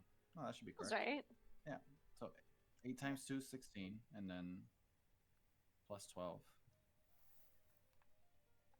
20, 30, Then plus another 6. Then 36, then plus a 5, and then plus a 9. 36, 41, plus a 9, 50, yeah. 50? 50. Is that what you said? I said 60. Maybe I went. I think it's 50. Okay. Yes. The answer is yes. Let me do it again here. Let me do it again just in case. I was doing mental maths though, so I wouldn't trust 8 everything that I say. 8 plus 6 plus 6 plus 6. I gotta admit, I'm still so confused on your method of how crits work. So you get the max damage you're able to roll on the dice. So you get the full D8. She would have gotten the full D8 for the actual bludgeoning damage plus the full 6 from the lightning on both hits. And then whatever's added extra. And then onto whatever the she rolls. rolled plus the 2 strength that she had per hit. Get what I mean? Oh Yeah. The +2 for her rage damage. Oh, and then +2 for her rage damage. There's even okay. I thought you meant the 2. I didn't add that. So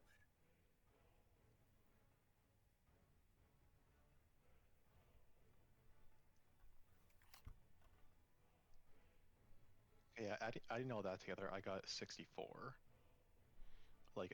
Also adding, because I'm assuming you also add on yeah, top 64. the damage that they got, that they rolled. Yeah, there's 2 hits. So they were both separate. So she got +2 for both of the hits separately. Yeah. So 64 points of damage, yeah, as you first hit Toru with the lightning. Plus the thunder wave has its own damage. Yeah, he does need to make a Constitution saving throw first. That is braining song not working. Congrats to Spicitus for taking down, basically destroying Toru. Where were you in the first fight? My God. Well, you see, In the woods. in the woods, up in a tree. Just a different woods. You see, So it's a 12. there's a slight difference between the woods of Stigheist and the woods of Pandemonium. It's a 12. You do not want to be in either. Jesse, you said he rolled 12? Yeah, you rolled a 12. Okay. I'm assuming it goes based off her spell save DC. Yes. Probably, yeah. Okay. Then that would not pass. That did not pass. Then he takes another 2d8. Damn. Okay, go for it. Oh. That's a Damn. There ever we go. done for the 2 natural 20s. But like you To can be natural ones fair, now. though, Restore the balance. so that's a 2, but these are dice, and it has been done during your crit, so you would get those 2 plus another 16 because it maxes out the dice. Oh my god. It's 18 damage. So 82 points of damage. Yeah, as you slam him down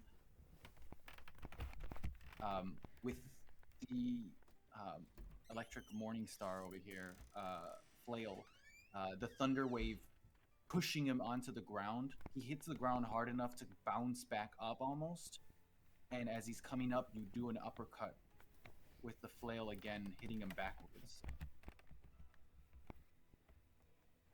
And How's that for? How's that for something, you bitch? Yeah, a good amount of damage. After doing that, Spiss is just gonna be like, Calculator. I can do it too. Get his ass! Oh my god, I love this. Toru's kind of bleeding heavily now, but wipes the blood off, grabs his knife, and yeah, prepares for what's to come. What's next to come?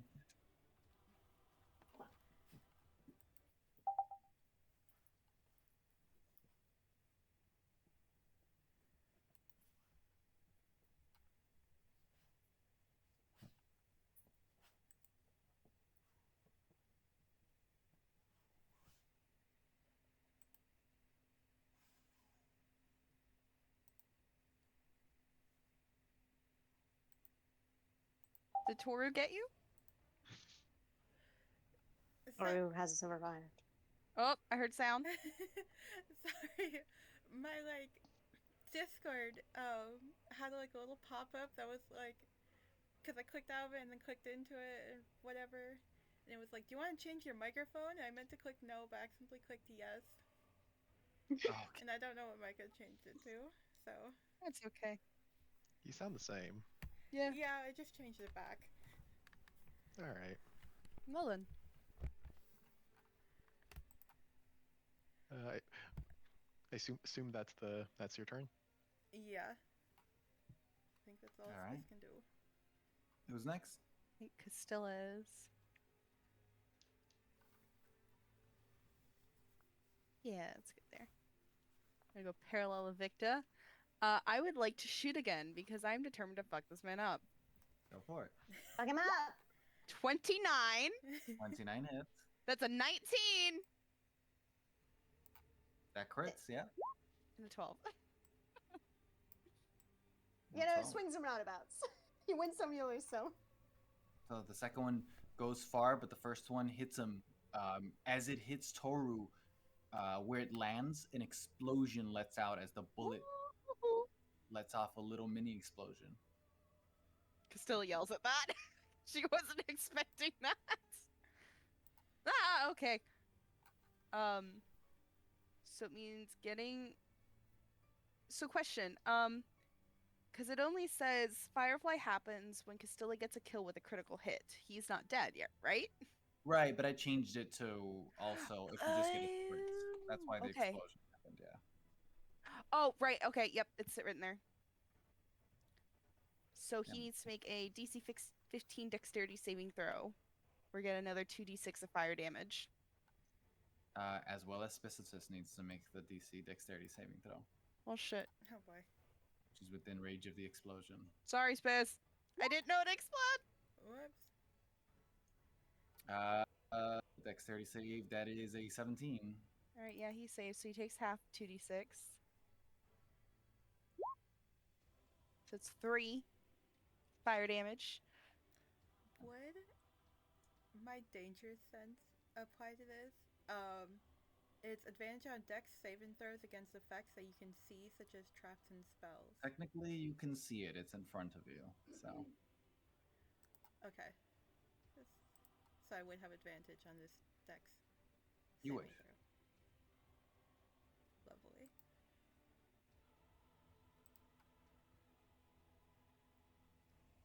matched with Toru. Man, you guys are strong, huh? There we go. That is what adding what at least 2 levels on. Say It's gotta be like good- 3 or good like 3 four, or 4, honestly, because we were like level 4 when we fought the guy. And if this is a memory, he's still the same Pretty Toru that he was powerful. back then. Also, reminder, guys, this is only trauma number 1, I assume.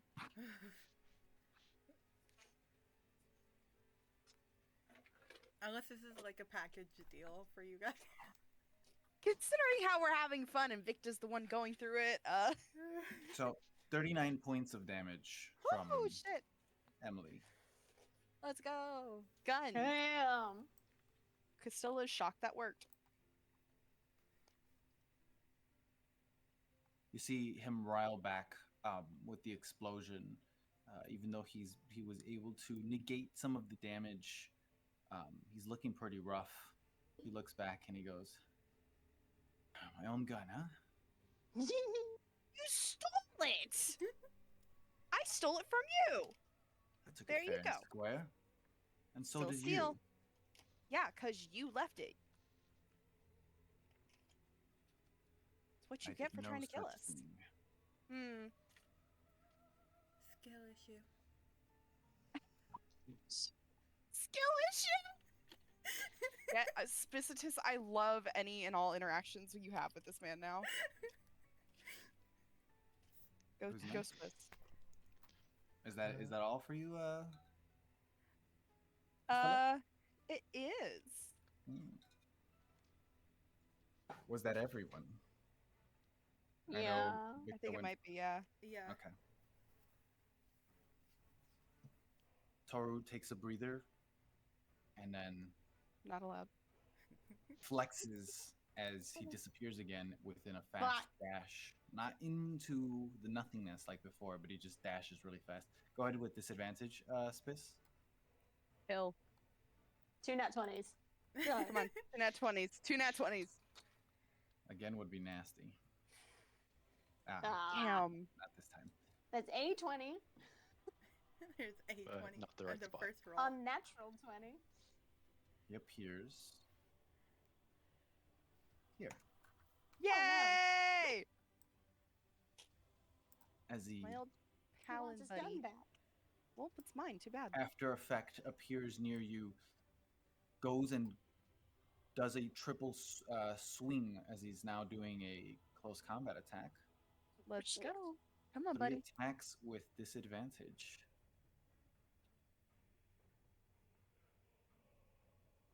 So, bam. Nope. Okay. For okay. the first one. Great. Okay, so that's the first one. And then boom, Oh. boom, 8. which Oh. would be 19 to hit. Okay. So 19 would hit. So anything past that's gonna hit then. Okay. And then oh, that's it. So and a critical miss for the first one, for the last one. So 1 hit. Okay. Castella, from your perspective, you see Toru appear behind you as you turn around. The first slash, you see it head towards you. And you blink, and he hasn't swung yet. As he goes to swing in the same motion as you saw, and you pull back, missing. The second one, from underneath, you don't catch it visually, so it gets you slashing across your torso. But the third one, it comes in, and again, you see it before it actually happens. Okay. And then it comes in, and you dodge it.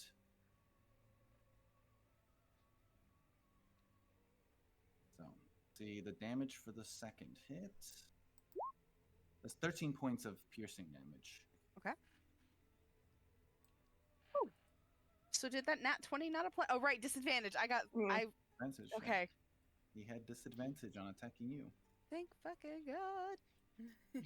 You could probably like just do like rolling just 2d20s in that. It'll I still could. like it. But it's not as fun. But I just didn't think about it. That's it. It doesn't Fair have enough. the same dramatic effect. Oh, actually, he does not do 13 points of damage because uncanny dodge. That is my Mhm. reaction. So I half that. So it would be 7 then? 7 points of 8? damage. 7. Awesome. I'm finally remembering my rogue stuff. Yeah. Let's go. He kind of tips back a bit, holding one of his wounds. Fast reflexes, huh? I've learned a thing or two. Besides, you haven't taken any of those vacation days. Probably those cursed eyes of yours. Yeah. Well, they're stuck with me, so I don't know why the song. Okay, whatever. I'm gonna ignore it. I'm muting it. It just decides to work, and then all of a sudden in that part, it just like nope. Let No, me see if I will pause. not.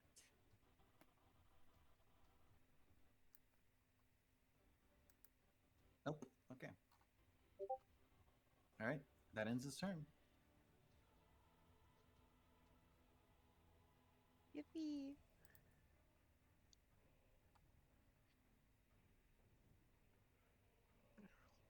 All right.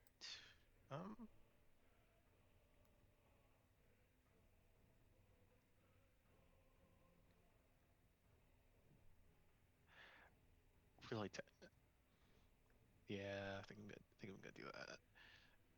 Do it. Do whatever it is. Do it. Vikda obviously turns to Toru and looking him dead in the eye. You should. You sure you want to see something new? As Vikda casts uh, uh, using a moat charge, casting Burning Hands and Ice Knife. Mm. Woohoo! 15-foot cone. And a 15-foot cone. Go for it.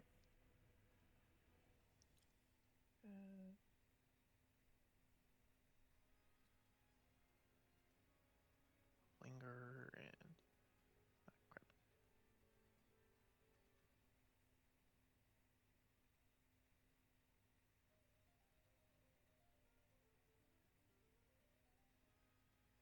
Oh wait, no. Don't need to worry about splash damage. That is correct. You shape your Yeah. magic. Sorry. You shape your magic. That's why. Yeah. Yeah. And okay. It has been so long since Vikta's cast one of these. Yeah, combines the damage of both.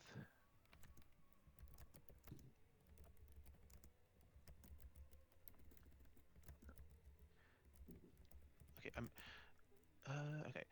So that would be 66 total damage, 3d6 fire, 3d6 ice, if I remember correctly. Yep. He still has to make the dexterity saving throw to see if he takes half damage, because I think they both have that effect. Yeah. Yes, they do.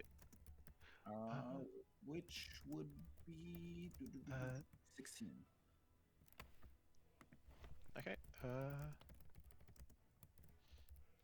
Yeah, he passes, but he still.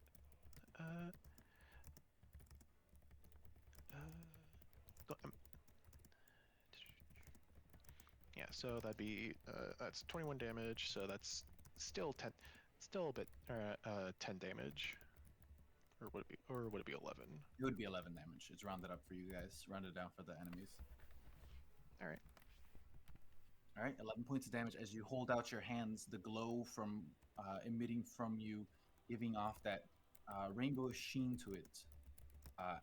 Where you let out a puff of what looks like to be fog. Thick fog with a bit of icicle particles emanating from it as it covers the area, and as it slows down, ignites into flame in an instant. As that happens, Toru, taking his damage, puts his hands to his side. All right. Mm. Knife falls to the ground. hits one knee. Come on. What do you do, Vikda?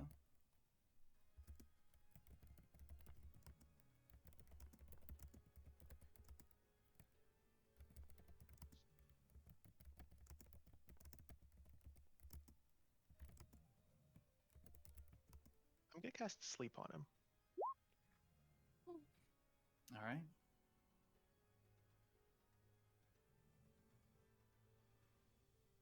Go ahead, roll 22.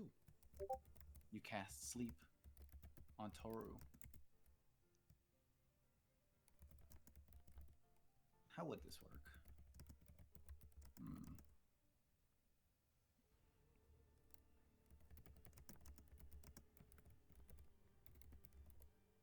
You don't get the effects you expect. You get a waver to his image. He flickers.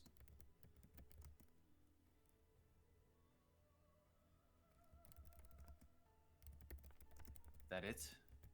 Come on.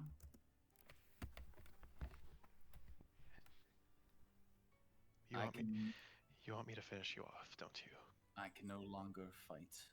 My hands are incapable of lifting my knife.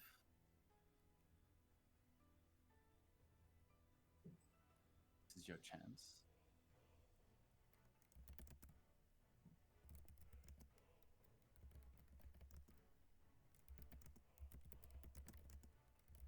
All right then. And with that, Vikda with a flick of his wrist casts catapult on assumedly one of the a smaller rock, I'd assume. All right. And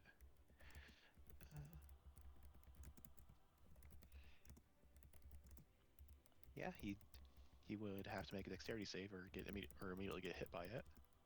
He doesn't dodge it. All right. 13 damage. 13 damage. The catapult hits him in the head, doing a significant amount of damage to him. Blood starts pouring out from his head.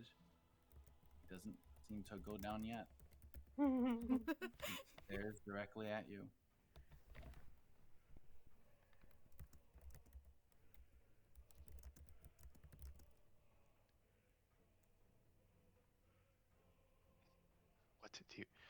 What do you want? Me to stab you myself? I don't want anything from you. Show me who you are.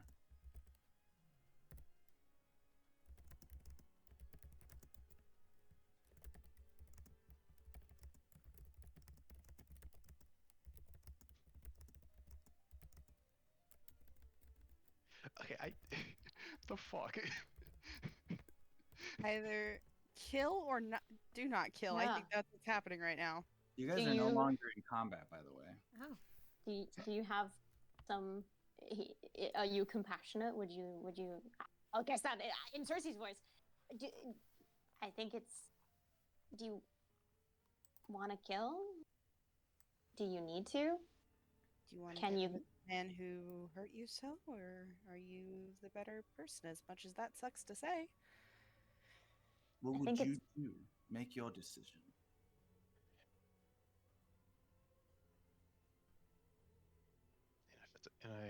If it's a rage, I would probably, in a fit of rage, desperation, probably would try to kill you.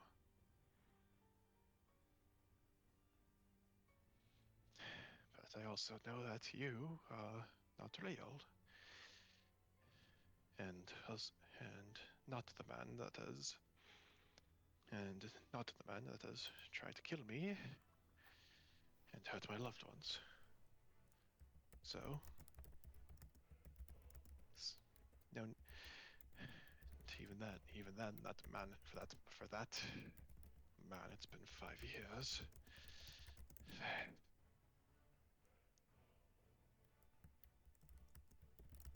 I'll do.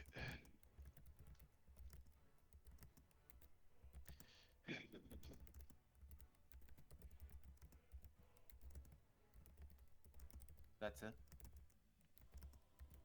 You're going to leave me here? Would you? No final blow? Table talk, but that is kind of what I tried to do with the rock, but evidently. You gotta really want it though. It's like Are you it- trying it- to well, kill, yeah. or are you? Yeah, it's literally. Are you gonna take him out, or are you gonna be a pacifist? That's the ultimate choice. Kill or be killed. It's giving Vikda the chance to make that concrete decision, I think.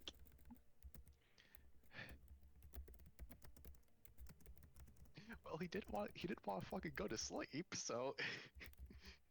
I mean, he's not it real. Technically, kind of would not work in this scenario. That's why I didn't. Yeah. Yeah. Because he's not real. Yeah. Search inside yourself, Vikda. It's your choice. I'm Obi-Wan.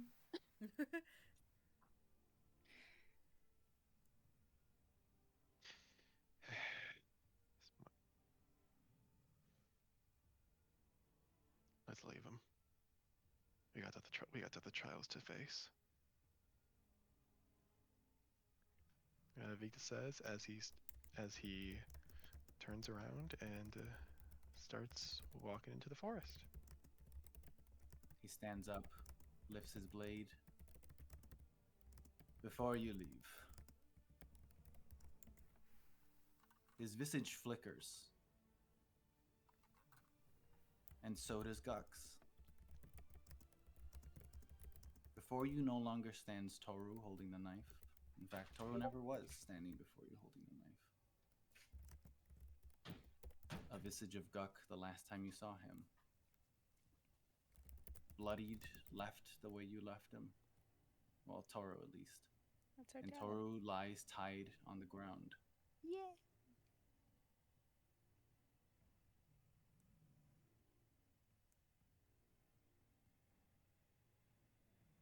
Toru stands as he unties himself.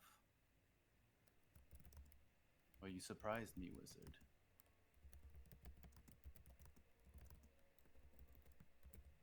He flickers his hand, and the visage of Gok disappears. A word before you leave.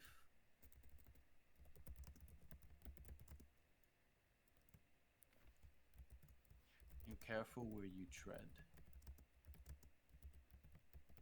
I have done my job with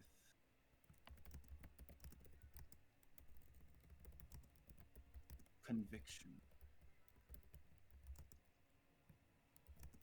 I'm a mage slayer.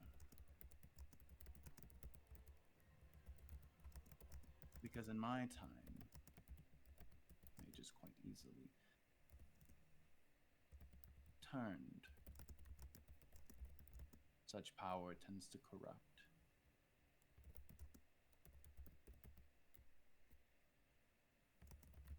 It has been an honor to face you. For real.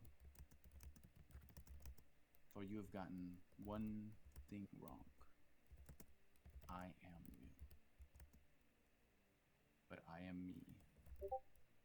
Not though who imitates my face. Oh shit.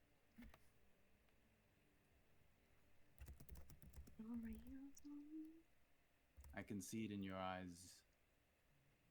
You're not capable of murdering someone defenselessly. You would never have been my target to begin with.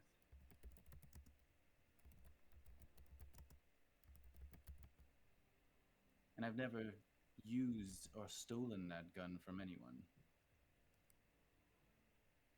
Because that wasn't me. But do take care of it.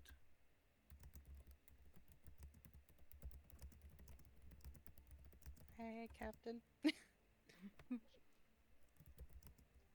We lie within the stream itself, regardless of when or where we came from.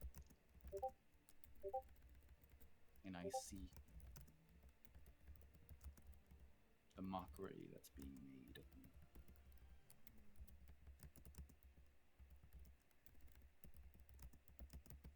thing you go after is inhuman, as you know.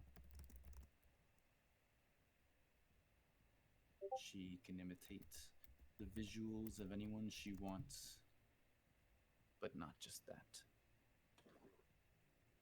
Their skills, their antics.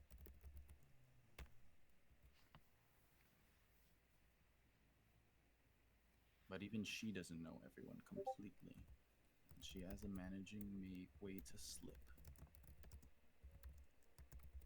It's my warning for you. For the little amount of time that the realm has given me.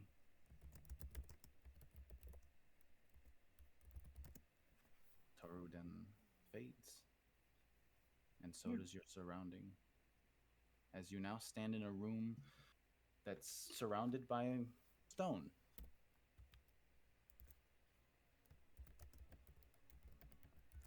You are not being very helpful today, buddy.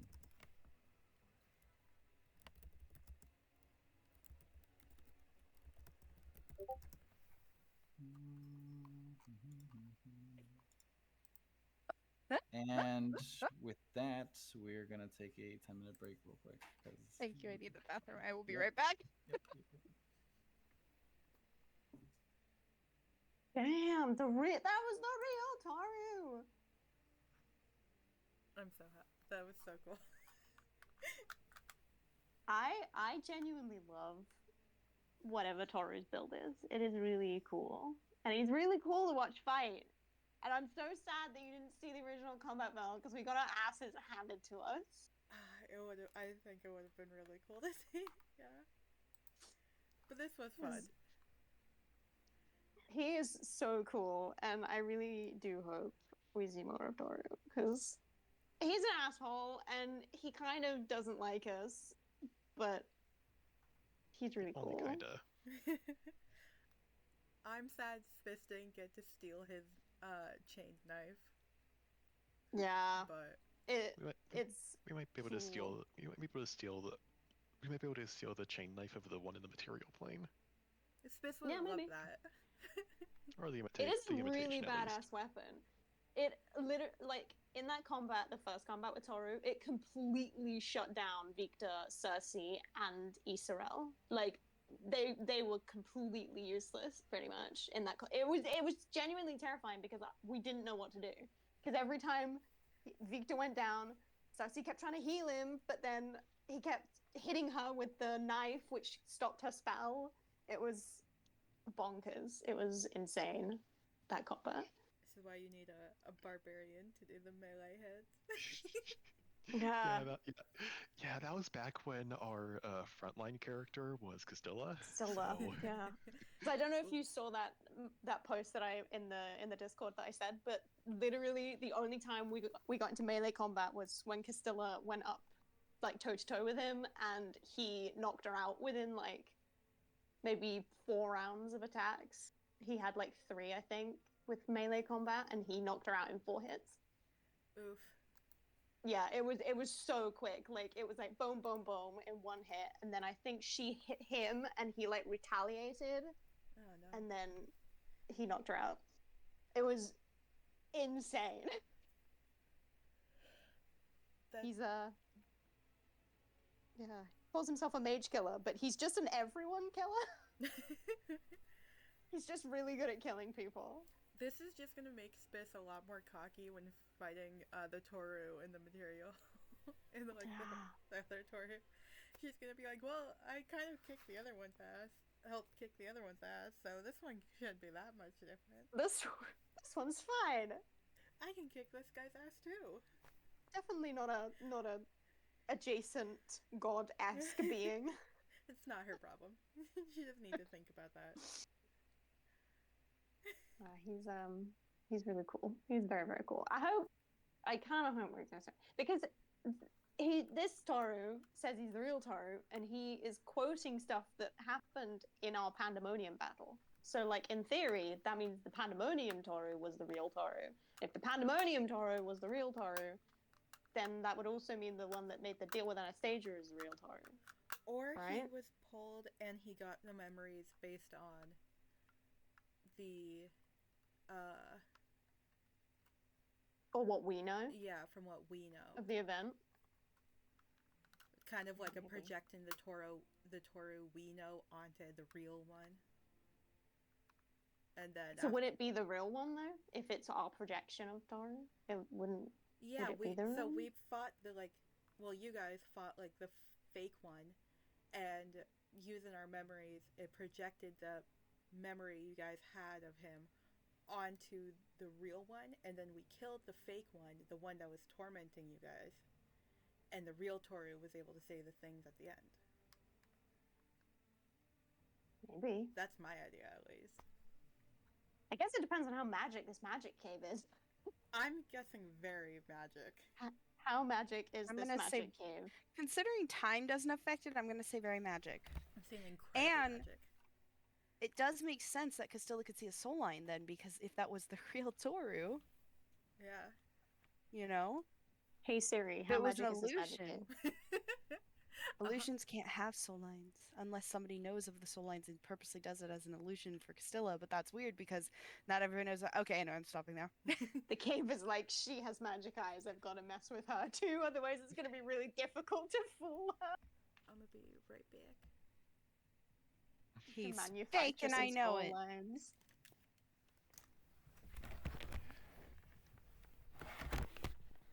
Damn. Oh, excuse me. Poor Toru. He kind of sounded a little pissed that someone was using his face. He's like, they're fucking making a mockery of me, and I was like, damn. They are making a They're- mockery of you. They're benefiting off of my advertising. Yeah. Off of my... I got He's like, killed I for made a this. name for myself as a fucking mage killer and a really scary dude. I have legends told about me, and someone's using my face. Do you know how hard it is to gain that reputation? Building a brand these days is not easy. And then we smacked him with a dick flail. He won't write that in his legends. He'll be like, I'm gonna admit that. Too bad. We'll make sure they're there. God, I'm just now imagining that Toru just immediately like when he dissipated, he went to a study and just like writing in a journal and all that, and it's like when he gets to the part like where Spiss beat his ass, he's like he writes it out for a bit and then like realizes what he wrote and then scratches it out. He writes it like his own like kind of fan fiction. He's like, I was the coolest, and I definitely gave up willingly, and nobody hit me with a dick flail because that would be insane. I don't even know why I'm saying it because that's such a weird concept that would never happen. I just came back and all I heard was nobody hit me with a dick flail.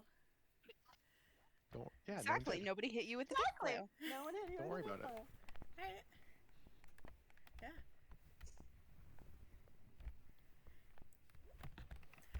Technically, Spiss did both of those crits with the dick on her. Yeah. That's what I was saying. We're just saying that Toru's gonna write it in his diary when he gets back, and he's gonna like fan fiction it and be like, "I was so cool. Nobody hit me with a dick flail. That's such a weird concept. Why would you even bring that up?" That's so funny. I'm a really scary mage slayer. Always have been, always will be. I am so cool and can kick anybody's ass. On a good day. I mean, in fairness to Toru, he was rolling not great this time. No. He got a few pretty good rolls at the start. Yeah, but we last combat, the first combat with him, we couldn't hit him to save our lives, whereas this time we were rolling okay to hit him. I mean, to be But fair- I I don't. mean, to be Did we hit him We also at have all? like modifiers. I think Mhm. I do not know if we hit him at all. Like we. 'Cause If I we don't think did, we it- did. I think think we the were able only to times- stump him. Yeah, I think the only times we hit him, he was able to like reactionary stop us from doing it, because we then had to roll like a save to like keep doing a spell or keep doing like the attack, and he was like, "Nope, fuck you, and we kept failing our saves. One thing I'm curious on, if Vikda would have attempted to kill um Toru in that instance and it was quote unquote Guck there. Mm-hmm. Hmm. Mm-hmm. Mm. The cave was like, look, sometimes vengeances don't need to be taken, and I'm gonna prove that to you in a really harsh way. Yippee! It's quite interesting though, to Victor's choice. I'm quite interested in that outcome. Howdy, Vikda. Yay. Yay, no death. Yippee! One Hopefully person no not death. dead.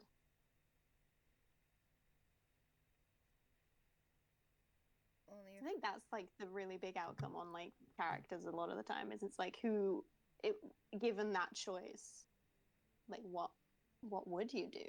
You know? It's quite yeah, it's really interesting. Character analysis. All right. I am back. Are we all back? I think so. Yeah, I think so. As the room turns back into stone, a stone room, not too large actually, just a break in between one passage to the other. For a split second, you see something. Flashes hit your head. A memory that once was. A towering, corrupted building.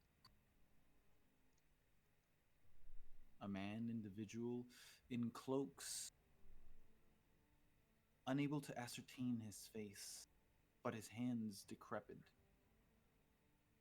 Toru stands below as he swings his blade for the last time. And in the next, a good chunk of him missing from his right end. From Toru? Yep, moments before death. Damn. And that's it. You're standing now in this room. She tried to kill whoever was under that cloak Mm-hmm. and failed.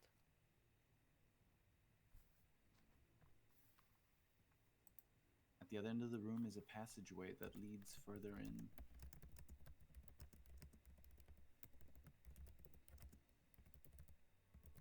Before we continue, Castilla's just gonna lean down and just hug Vikda and whisper, "I'm so proud of you."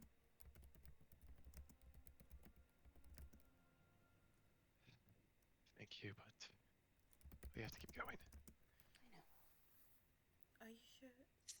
Should we take a rest first? Does anyone want to sit or heal anything? Just in case we go into combat once more. I'm fine. I didn't really do all that much. I think I'll be alright. Taking a short break wouldn't be the worst. Vikta Break says it as he Vikta says as he looks down into the bloody spot on his shirt. Break it as. You know where he was stabbed. Yeah. I mean, I can heal you if you want. I'd appreciate that, but it still feel good to sit down.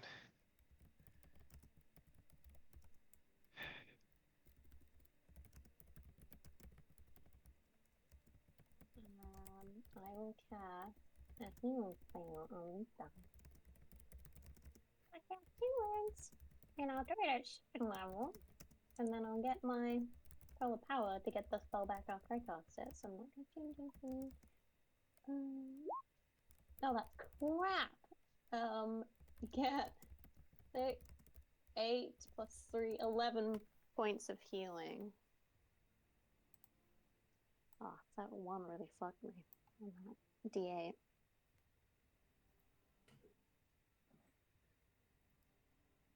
All right, and that is the exact amount of damage that Vikta took. So Yes! What? No, no hit dice needed.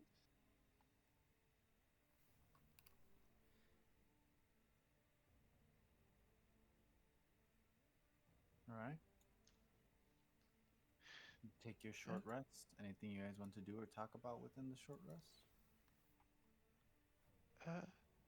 No, Vikda would repair his repair his clothing with mending.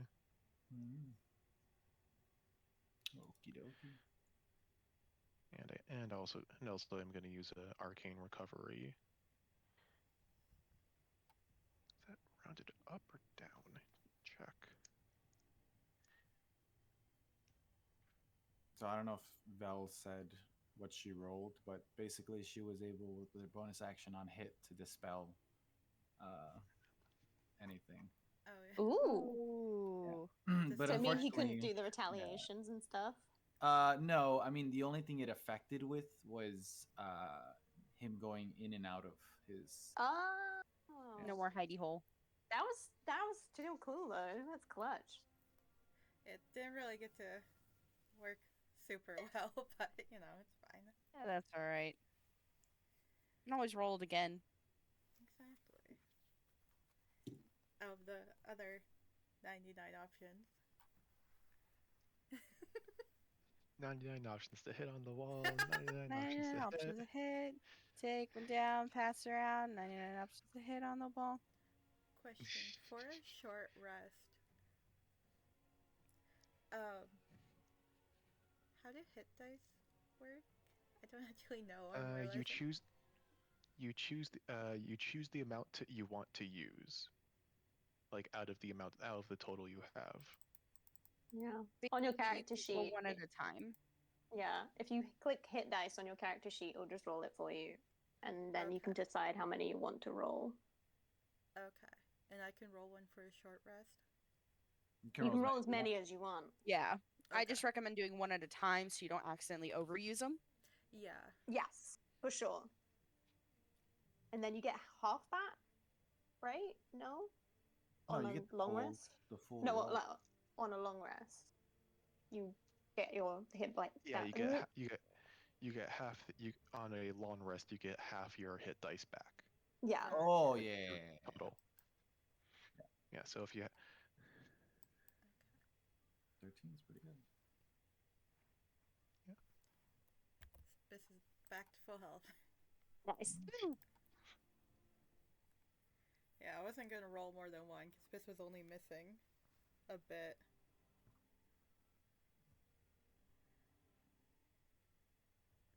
Just as we're sort of sitting, doing bit like healing and all that jazz, Ceci's sort of just playing with the sanding stone, which looks different to how you last saw it. She's not like doing anything with it. She's just if you've seen her like swapping on a rest, she takes it out quite often. She's not like talking to it or anything. She's just kind of messing with it after seeing Guk in the vision. Did that always have Just flowers on it? vision. Did that always have flowers on it? No, no, no. It didn't. Um, I did that. Gotcha. Yeah, I It, it's kind of a long story. There's a few things I feel like feel like I have to tell people, but like I don't know if now's really on the right time. But it's I did that. Is it still glowing? Just out of curiosity, or is it just plain now? It's still got that similar glow. Okay, it's got a dull blue glow currently, as well. It looks cool. is it Hmm? working? Is it working still? It wasn't. It kind of a. I don't really want to like derail. I was gonna tell you guys, but then everything happened, and then, Leo's place got burned to the ground, so I didn't really have time to tell you then. And then we rushed over here, and we had time to tell you then, and now we're here, so I don't really know if now's really the best time. But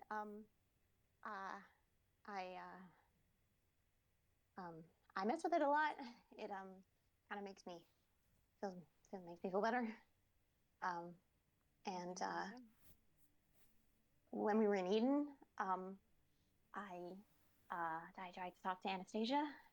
It looked a couple of nights ago, and it didn't fully work, but it might have kind of worked. The moon sort of came out and shone on me a little bit, and then a wolf howled in response to my thoughts, and I was like, oh, yay, cool, maybe that worked. I don't know.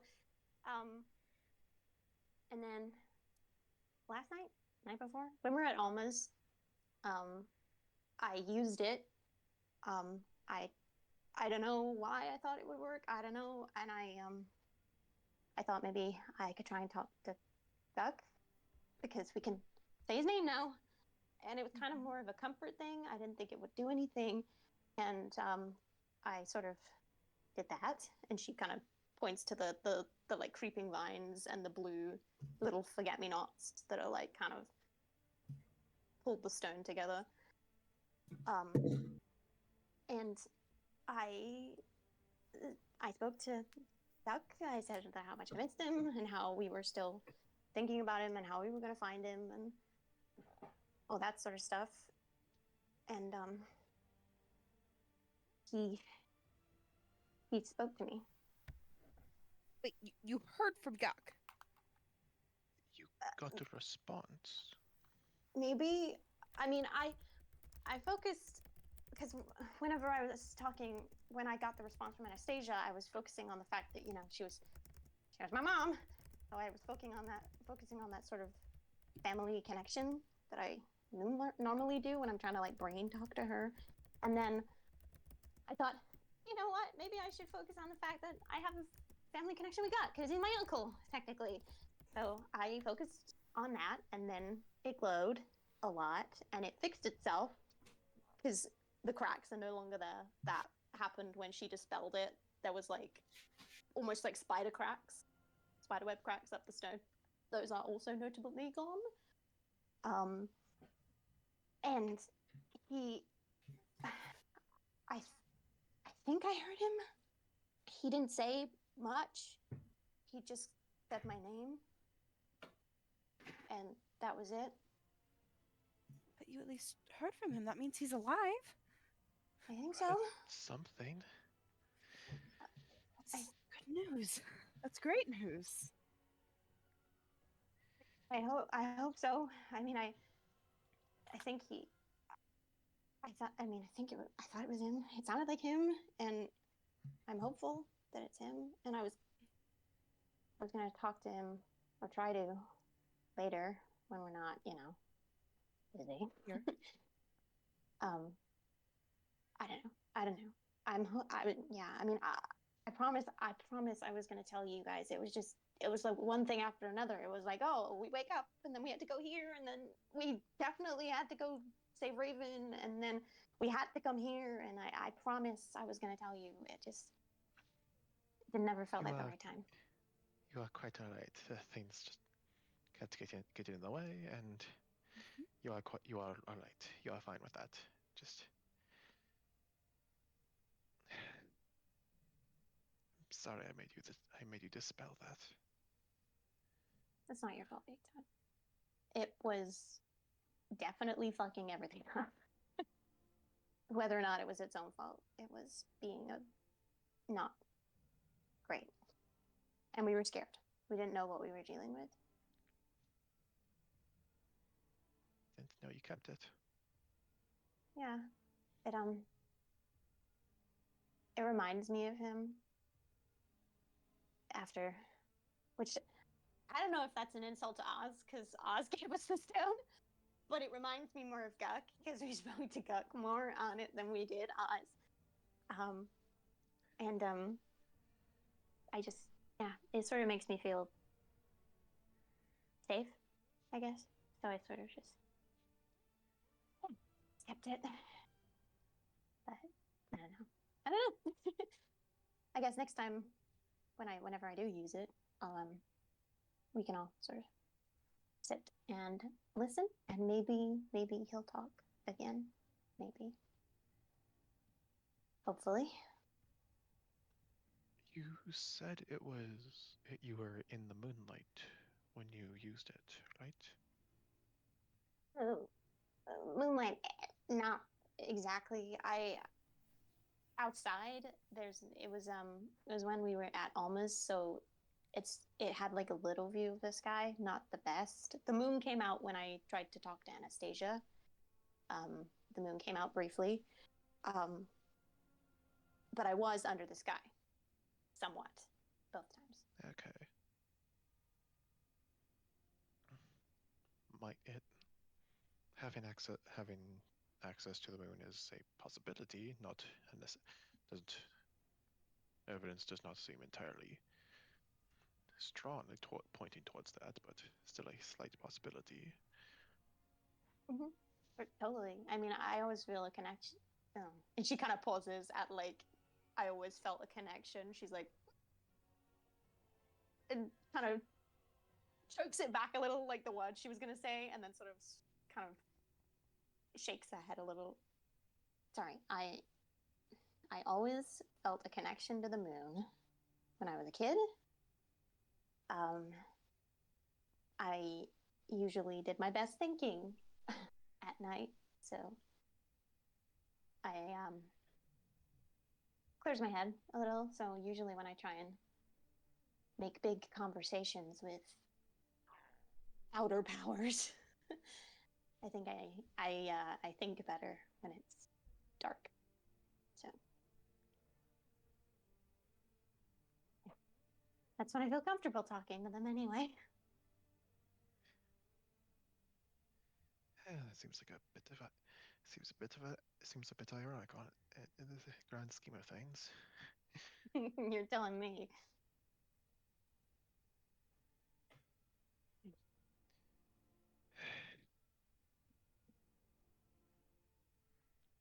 Shall we move on?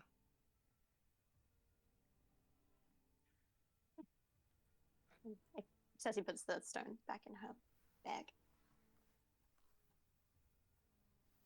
Back in its safe compartment.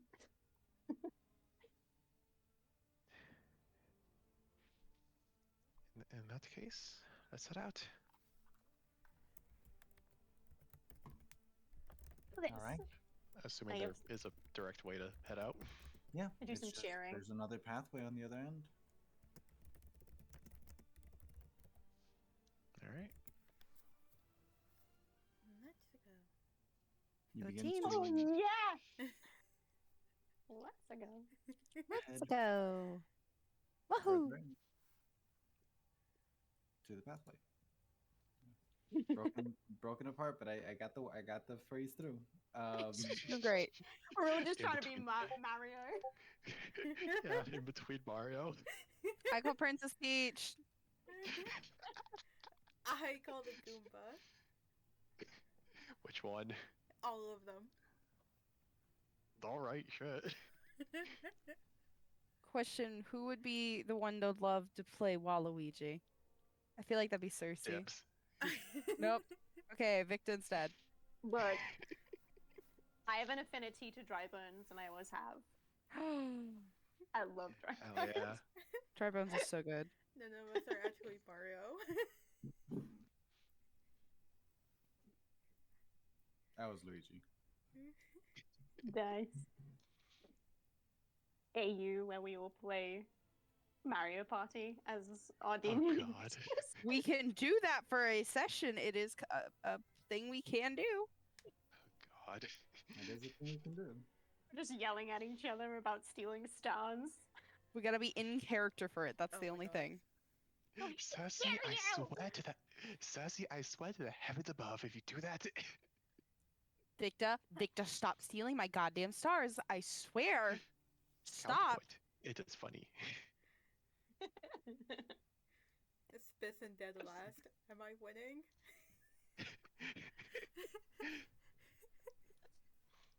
having so. fun? Are you having fun? I think so. Then good enough. Yay. Just a little small. Okay. Yay! All right. You head further in this pathway, similar to the one before. As you head further in, a light emanates from the end. As you venture through, as your vision comes to you, you're surrounded by a bunch of individuals. People running around, preparing for some sort of thing. This room is active. There's individuals running here and there. Some guards running to assist. In fact, the guards look quite bizarre. Moving armor. Oh, Ooh. The Moving room armor. is lit. You're as prepared. Moon is lit. The room is lit. Ah, never mind. Maybe Sorry, both. With I the moon? misheard. I was about The to be like, that's Cersei. Coloration from the glass, the windows above, an image of a single woman with long silver hair, holding a staff, wings spread out. And as you look towards the direction where this, the name escapes me of what the kind of glass it's called again. Stained glass? Stained glass. Yes, stained glass imagery. Below lies a large, incredibly large throne. So it just goes, oh, fuck.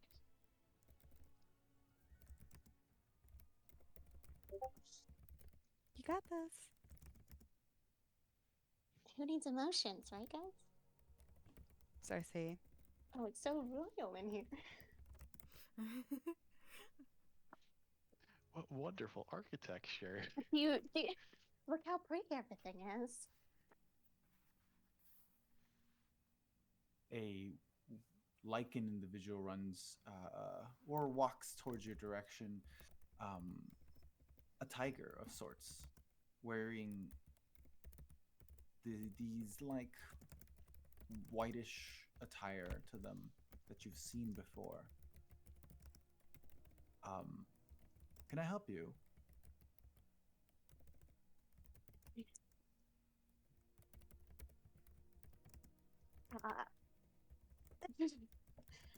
So she kind of somehow seems a little kind of shocked that they were seen. I guess in her head, she kind of hoped that they were just like ghosts, kind of visual, just witnessing rather than like being a part of the situation. I don't know. We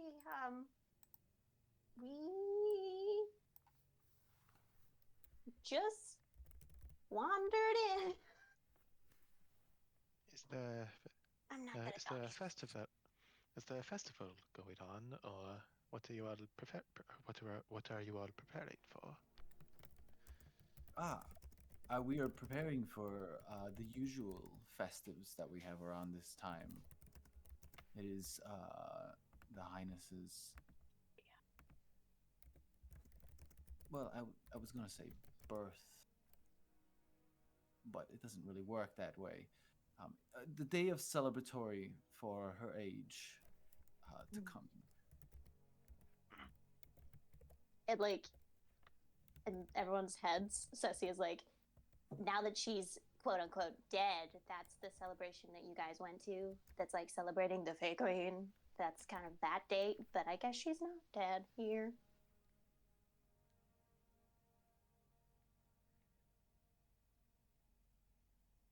Are you the assistants that we hired from outside the Fae?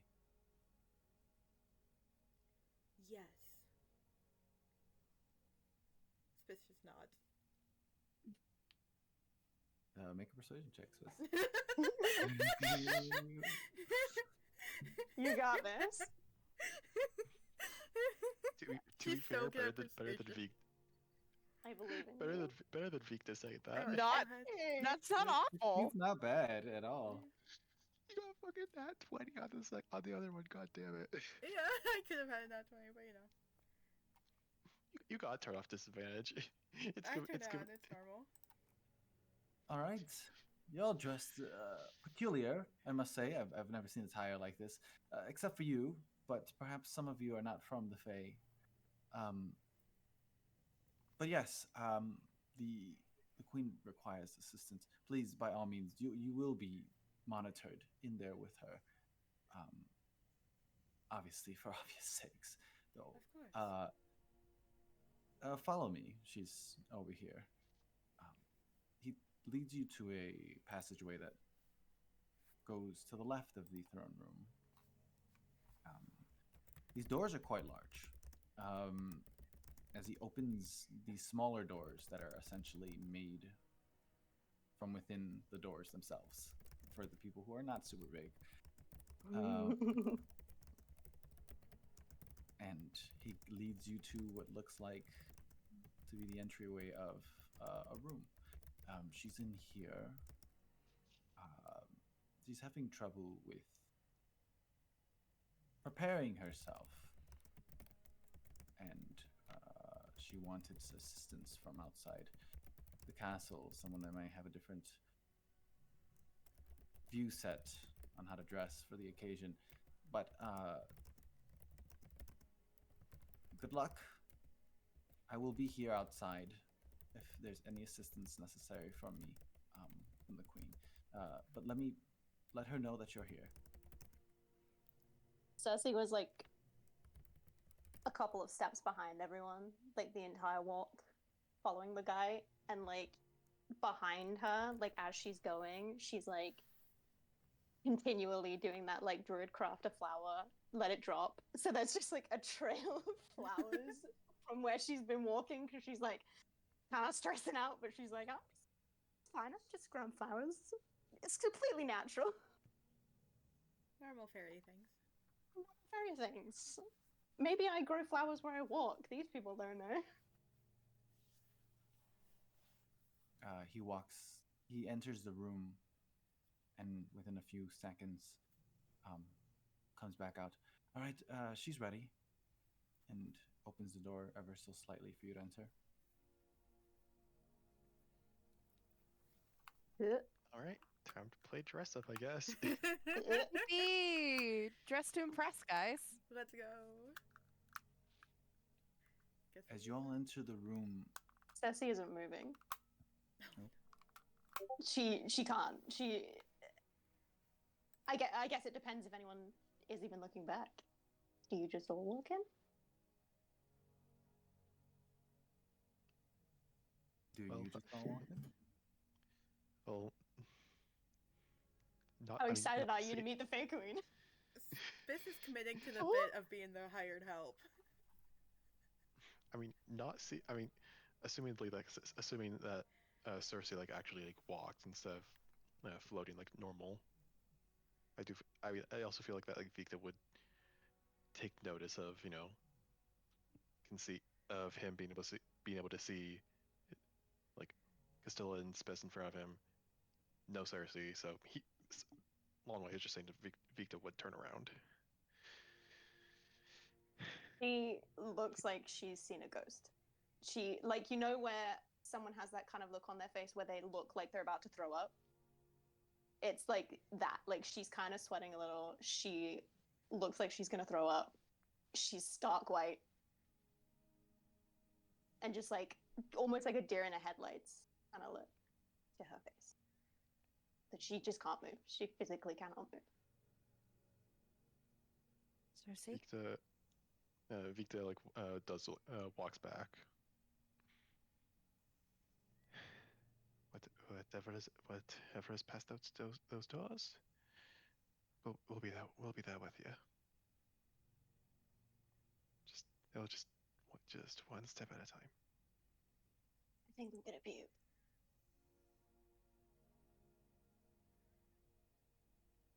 She's kind of like holding her, like, kind of not holding her throat, but trying to like, like, you know, and you're just like frantically like, don't throw up, don't throw up, don't throw up. Like that's kind of what she's trying to do.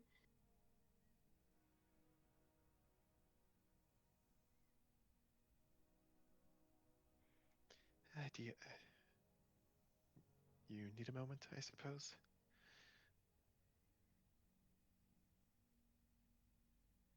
I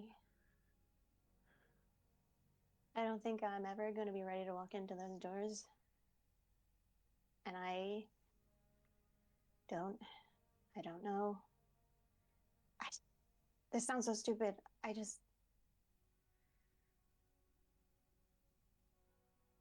know. I don't know. I don't know. I don't know. And then she's like, suddenly her eyes like dart to the guy who's like just stood at the door, and now she's panicking even more because she's like, he's fucking staring at me. I don't know what to do. Oh no, I understand. Meeting the Fae Queen is quite nerve-wracking. I'll just turn around. It's okay. I love him. Wow, look, even the simulation is like, damn, all right. She's like, he's like, I really don't want to witness this skull like throw up everywhere.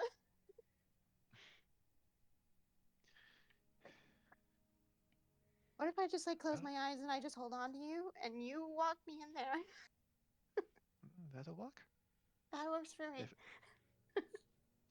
All right. She closes her eyes very tightly and grabs onto Vikda's shoulder. So you can walk her in the door. Yeah, Vikta like puts an arm around her shoulders as he walks her through. All right. Well, as you all walk through, Cersei kind of blindly floating next to you, holding your shoulder, or walking, whichever is chosen. You enter the room, and the individual, the lichen man, closes the door. Before you is a room that's beautiful. Very silvers, blues everywhere, hints of red, pinks, a little bit of greens here and there. One of those beds that you absolutely expect from royalty. A balcony that leads out with large windows that view all of, from this height, most of what you can see in this canyon-like area in the Feywild. The crystals still float from where you remember them, though some of them, if you have your memories strong or not, are placed differently than before. Some of the ones you remembered being embedded into the ground and tilted around, almost like they'd land, but now they're floating, chained and chained onto the ground, almost with spikes, in a nicer way, not in a kind of like we entrapped this thing way. Decoratively is what I mean. On the other end of the room are mirrors. In front of the mirrors is a woman about, from what you can see, 6 feet in height, not extremely large that you might have expected. Looking at the mirror, long silver hair with blue tips at the end of it, wings behind her back. These fluttering large fairy wings compared to her body. Mostly white, with blue trimmings at the end of it. She turns on the chair, gives you one of those looks through the side of her face, not fully facing you.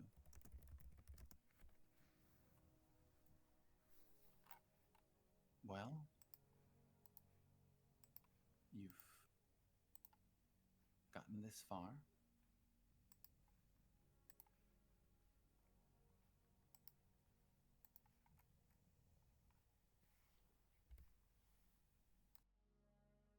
how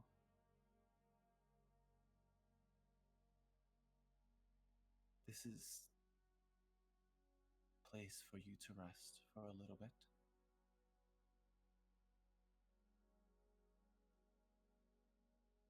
I know that the things around you may seem as they're preparing for some sort of celebration for me.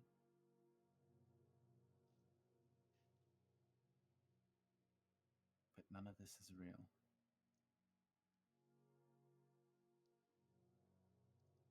Except for you and me.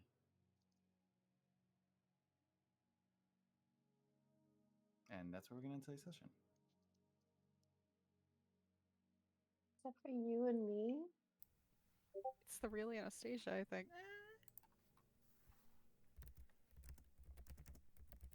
Jesus. I think you're right, man. Because if Toru was real, and we're pulling from the live stream, or however this is working, we're going to interact with real people each time. Oh shit. I don't want to talk to my real mom. Too fucking bad. He's so gentle. Oh my god. I want to talk to her. No, you're going to engage with your mother, Cersei. Be nice. Oh god, imagine it.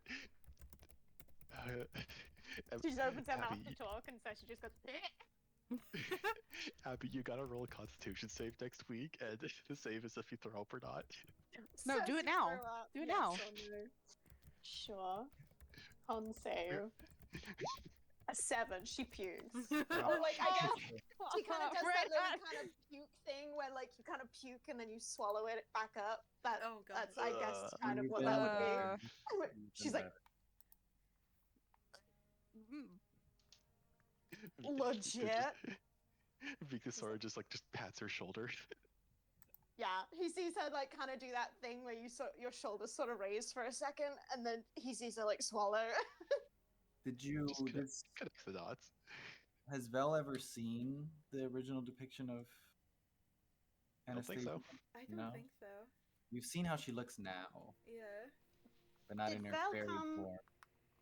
Did Vel come to us with the party in the Feywild? I did Where they go were to setting up- that, but Yes. You might have seen her stained glass windows depictions, but nothing Okay. other than that. So this is as close. Obviously, with some things that might have been changed if I ever get official art for her. But this is what the inspiration for her imagery is, and it'll probably stay pretty close to it.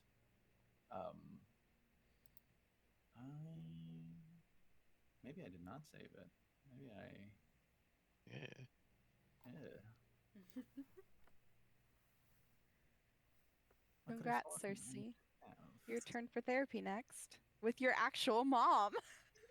Who would have thought we'd actually be getting a sit-down therapy session for everyone? But the reason I knew that I was like, Sussy feels sick right now is because I feel very connected to my characters, genuinely. So as soon as like the description of like the Fae and the party, and as soon as I realized, I was like, this is essentially the equivalent of like, she's alive, it's her kind of birthday but not birthday. I started feeling that, you know, when you get like butterflies in your like stomach, that's the feeling I got, and I was like, yep, Sussy's gonna throw up. She feels sick. She doesn't want to be here anymore. She hates this cave. The cave that can bring people here. Congrats. This you cave get is to be the worst. This cave is great. What are you talking about? She's like, you were in the moon, and that's where you should be right now. Why are you in this cave? Leave me alone. Leave me alone, Mom. Like, I'm with my she's- friends right now. She's really not. She's not built for kind of like looking in upon herself. So like the idea of like, it's like when River was asking, like talking to her and basically saying like, you know, you don't have to have anything to do with me if you don't want to. And so she's like, I don't know what I want. It's literally like that, because she's kind of like, I don't know if I want anything to do with her. I don't know if she wants anything to do with me. That's some of the like realization that I do is when I talk to my boyfriend about my character's emotions. I'm like, this is exactly what it is. And in my head, I'm like, what if Cersei's kind of in her head it's like the only reason Anastasia reached out to them in the first place is because Cersei and Vikda fucked up and got caught in a dimension where Anastasia had to intervene because it was ruining her plans, essentially. She was like, fuck's sake, pull them out, kill the thing. And it was only because they had stumbled their way into her path that she even reached out and any of this even came to pass. So Cersei said, she's like, does Anastasia even give a fuck about me? And I'm like, that's the sadness. That's why she feels sick. You're welcome, everyone.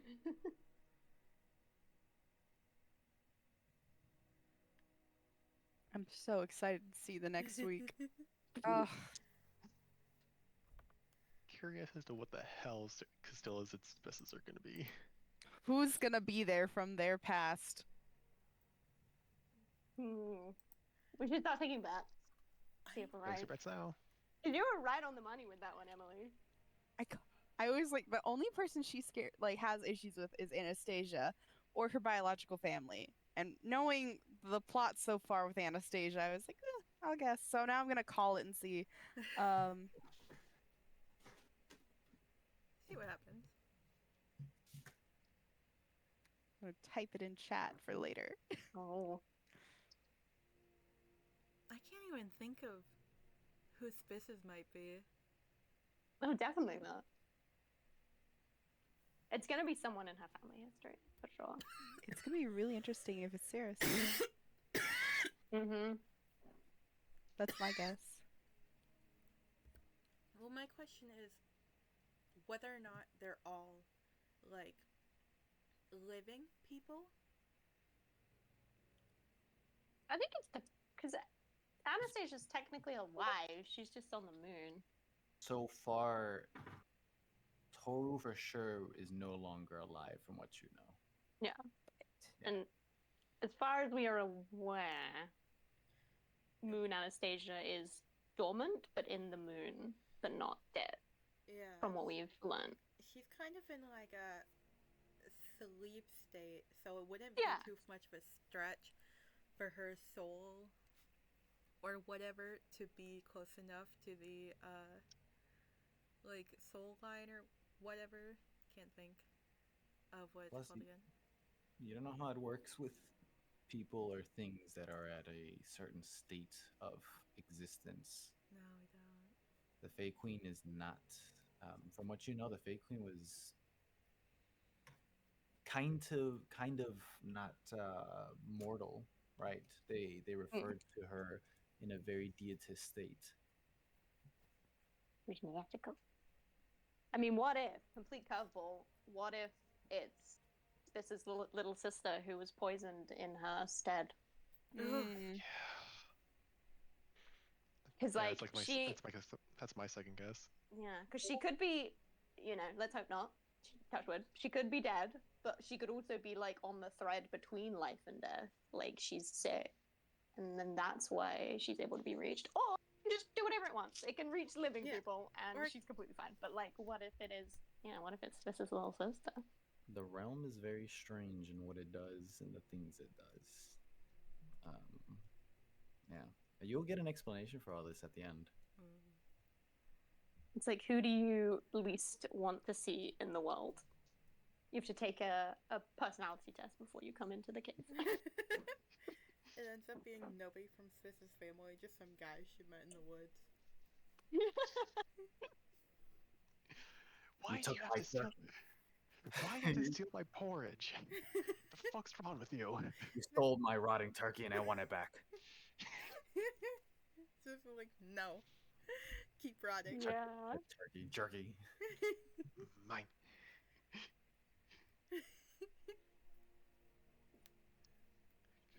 And then we go on to Castilla. Who would I Castilla really don't know who's gonna be there, honestly, because it's either gonna be herself or no. Oh, her Anastasia robot cell? Oh, there's a lot of things. There's a lot of things. Ooh. But I will say, I did give you that warning that two of the individuals have a very similar theme to them, not exactly the same. Whoop. It's Anastasia again.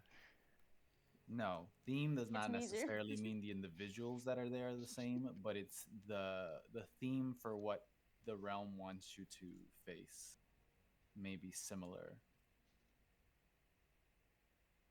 All right. Scared. I have a feeling Well, it's so gonna be for- like kind of something like facing like who you are / who you want to be. I feel like that's a good grasp on things. I thought.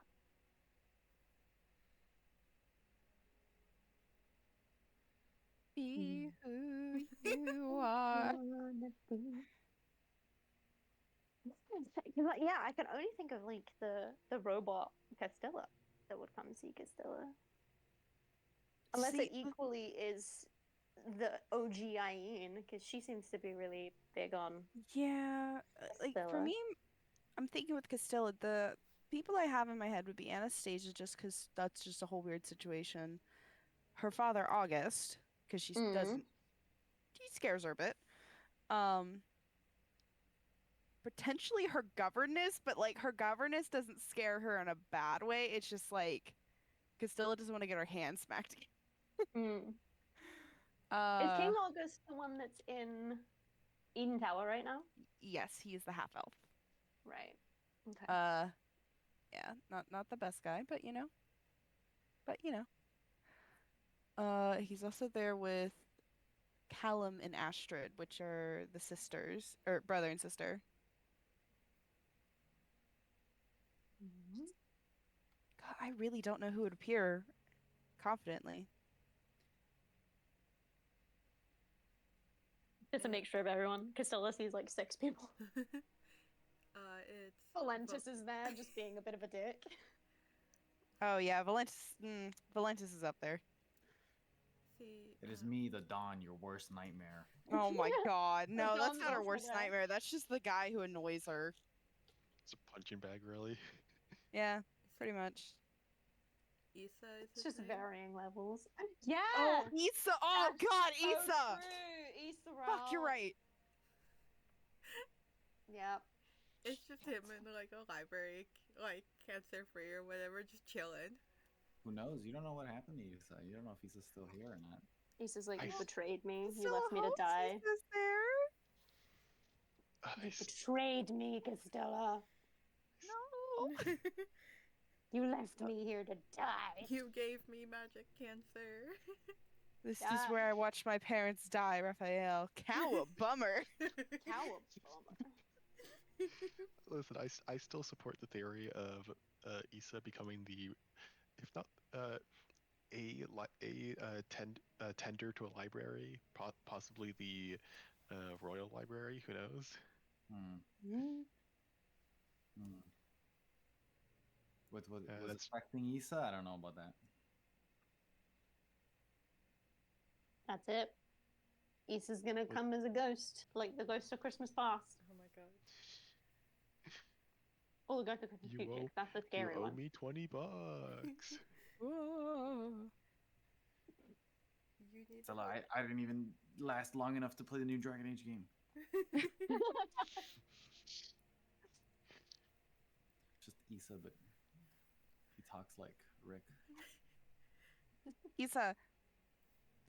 Castella, I turned myself into a pickle. I'm pickle Issa. Issa. Turn myself into the live stream, Issa. Or Castella.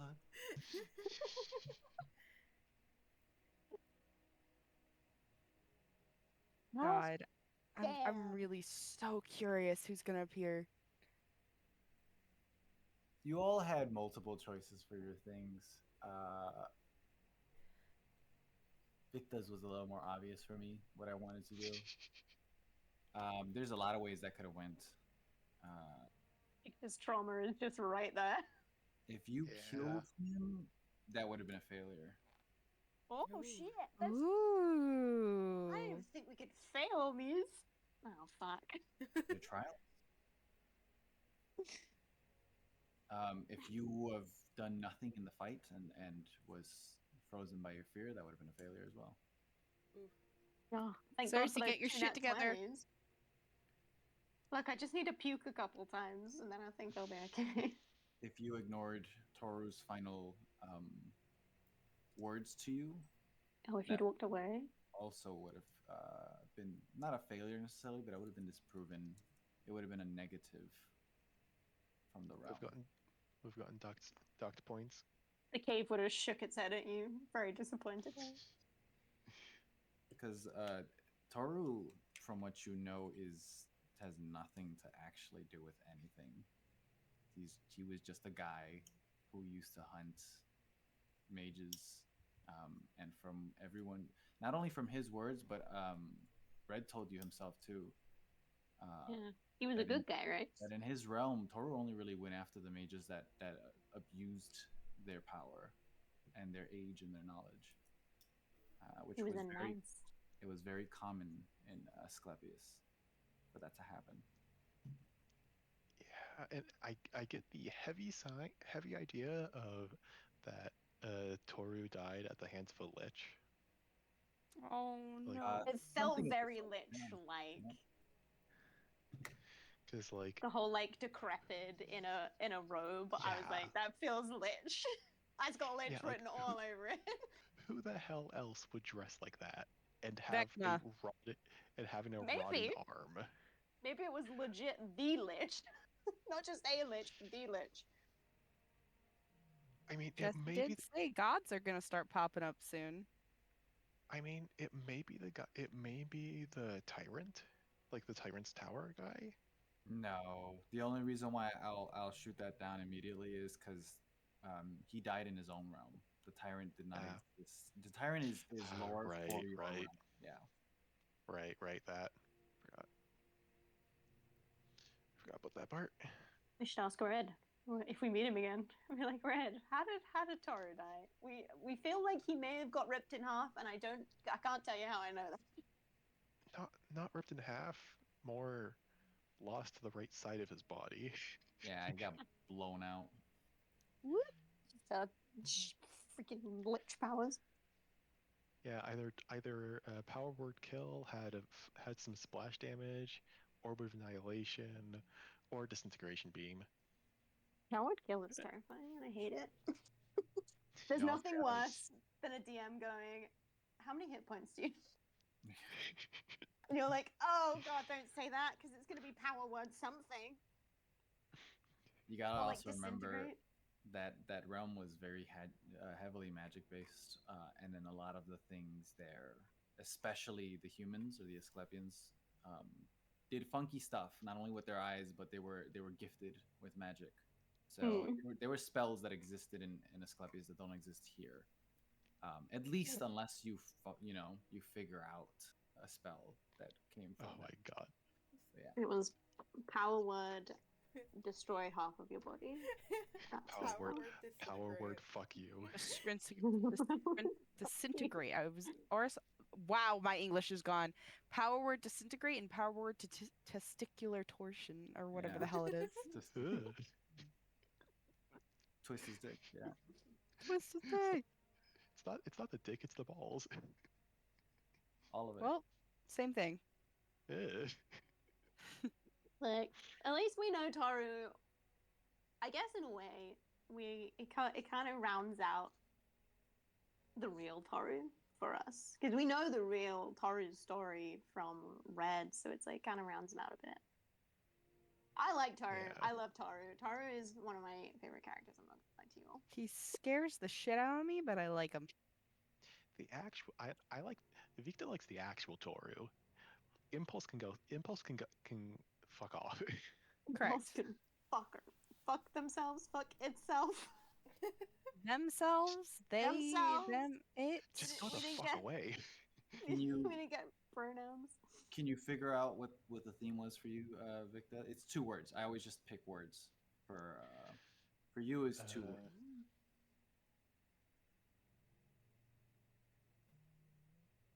One of them was told to you What, like the theme of the room?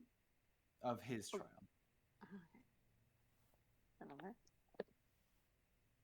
What are my notes? Actually, I think they were both told to you. If you can't figure them out, I can tell you. But I was just giving you a chance to figure them out. No. Anyone else want to take a crack at the guess? I mean, thinking. unless it was something that Toru directly said. Toru directly told you both of the words, I believe. Okay. I can't say the specific word, but I can say the like. we're at like 11:30 right now, so my brain is off. And English is gone. Da-da-da-da-da. Basically, like, don't rush into things. Be patient. That was kind of one of the. You got to think it out. No, but that could be a lesson you've learned from the scenario. It's always a Well, good lesson. I mean, it can I fit feel into one of the words. Yeah. one of the two words is probably honor. Like, Mm, because like it has been such an Harry? honor to face you for real. that's just more Toru being Toru. Oh, Fair enough. All right. Well, So I don't know. the first one is fear. You were passing all your wisdom checks. Mhm. You did not. In fact, you did. It was all natural 20s too, which was hilarious. And he told you at the beginning is it's fear is what you feel. The fear is what you what stopped you from doing anything, what left you there helplessly. And the second one was conviction when he was telling you to kill him. fear and conviction. That's so true. Because he was big on like giving you the chance to understand what you were doing and fully be behind what it is that you were doing. He didn't want any half-ass answers because you throwing the rock at him wasn't enough. You know. Yeah. It And wasn't like a decisive, like, I want to kill this guy attack. That was more Okay, just a yeah. shut up right now thing. Yeah. Honestly, yeah. It's like, all right, sleep didn't work. Fuck you. Toru specifically, he told those things. He knew. Well, he's seen what you've gone through because they're in the ether. They can see a lot. You've been told that beings of a certain level of power don't um, disapparate. They don't just fall straight into the ether like everything else does. They kind of still exist in this weird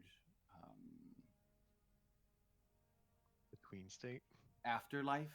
They're alive within Ah, the ether and still conscious.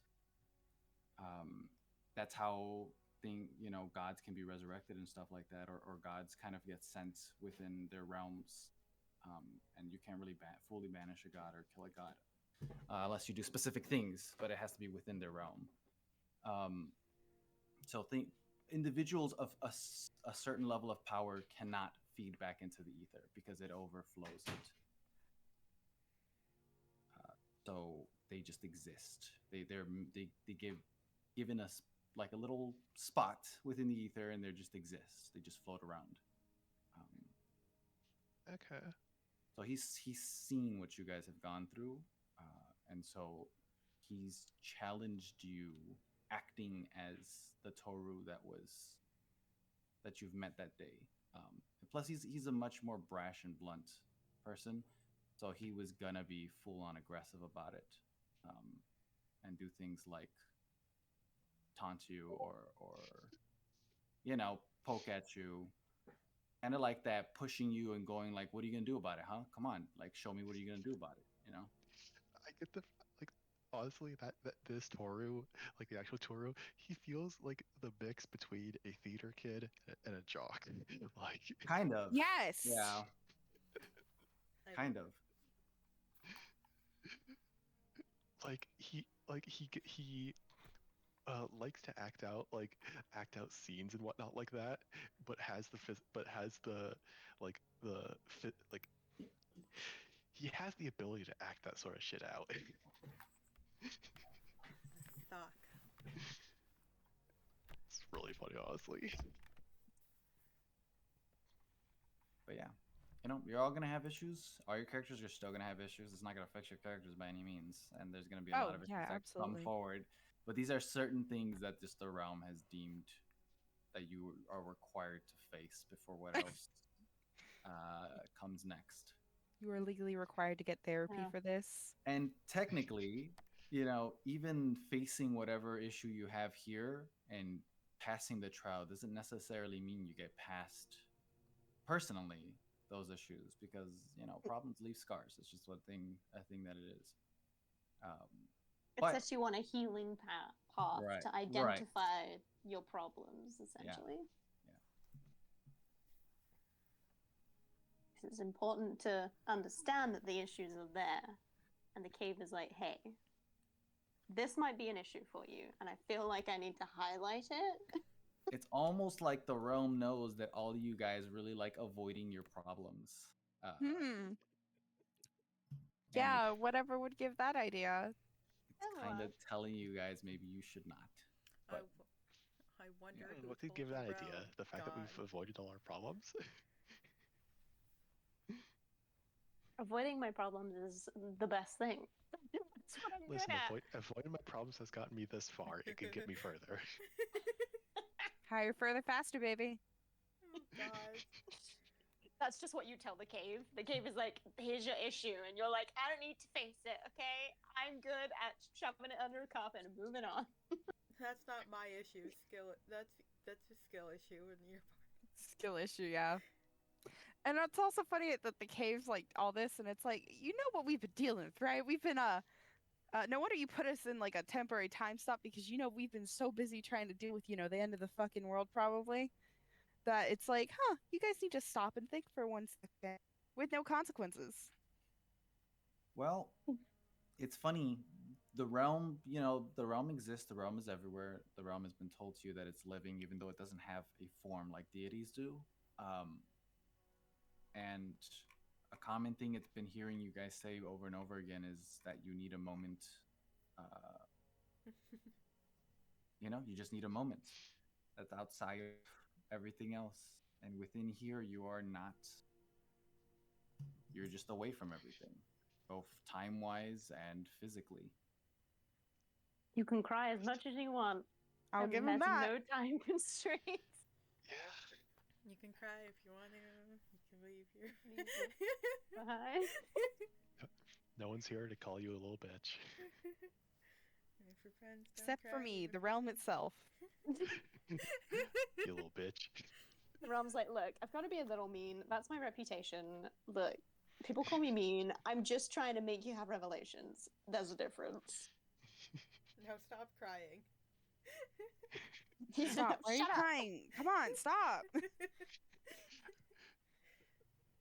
All right. I'm supposed to be having a revelation. Well, good night, everybody. I know some of you guys tired and it's late for you. Just a bit. Yeah. Who's The yawning? moment you say that, that was me. Quick, kill him. No, you're not allowed to yawn. Aw. Oh, it's almost time to Too get up. bad. I don't know what you're talking about. Abby. It's not. I have a day off tomorrow. I can do Oh. whatever I want. I've got so much Yeah. energy. Playing D&D just gives me so much energy. It's really funny because you guys are like, oh, I'm so tired. I feel like I need to go to bed. But you've had like a day, like a normal day, and it's just continuing. Whereas like I'm just like, oh, I've sat down for a couple of hours. I had a nap. I feel great. Yeah, a difference of like 6 or 8 hours will do that. Yeah, I'm flying high. I'm gonna play on my phone, watch some YouTube videos. I That's what wish I'm I gonna could do. that. Abby's chilling. It's fine. It's only like 4:30 in the morning. Abby. Look, we make sacrifices to play D&D with our friends. D&D is That's the my best. sacrifice. It's fine. Europeans are built different. That's what the internet tells me. There was that meme that I was trying to find, but I could not find it, where it's specifically related to D&D, and it was like like North American playing like D&D, like playing at like 12 in the afternoon or whatever. And then it was like, and it cut to like a European standing in the dark with like sunglasses on and holding a pillow and being like 4 in the morning. Like, that's me. That's what I do. I couldn't find it. It's funny. Anyway, I can go to bed and watch videos. Okie dokie. Yep. Good night. Night. See you That was a next- great session, Jesse. Night. Thank you, so Jesse. much. Of course. Night. Ah! Oh. Hi, Mickey. 20 minutes. Well, Sorry. welcome back. Welcome We're ending back. Session's session. over. we're doing Okay, our bye, sign-off. guys. Bye. You'll get the recording tomorrow. Okay. That's almost natural what happens as well all the time. Well, good night, folks. Good Anyway, night. good Night. night. See you next week. Bye. Bye. See you next week.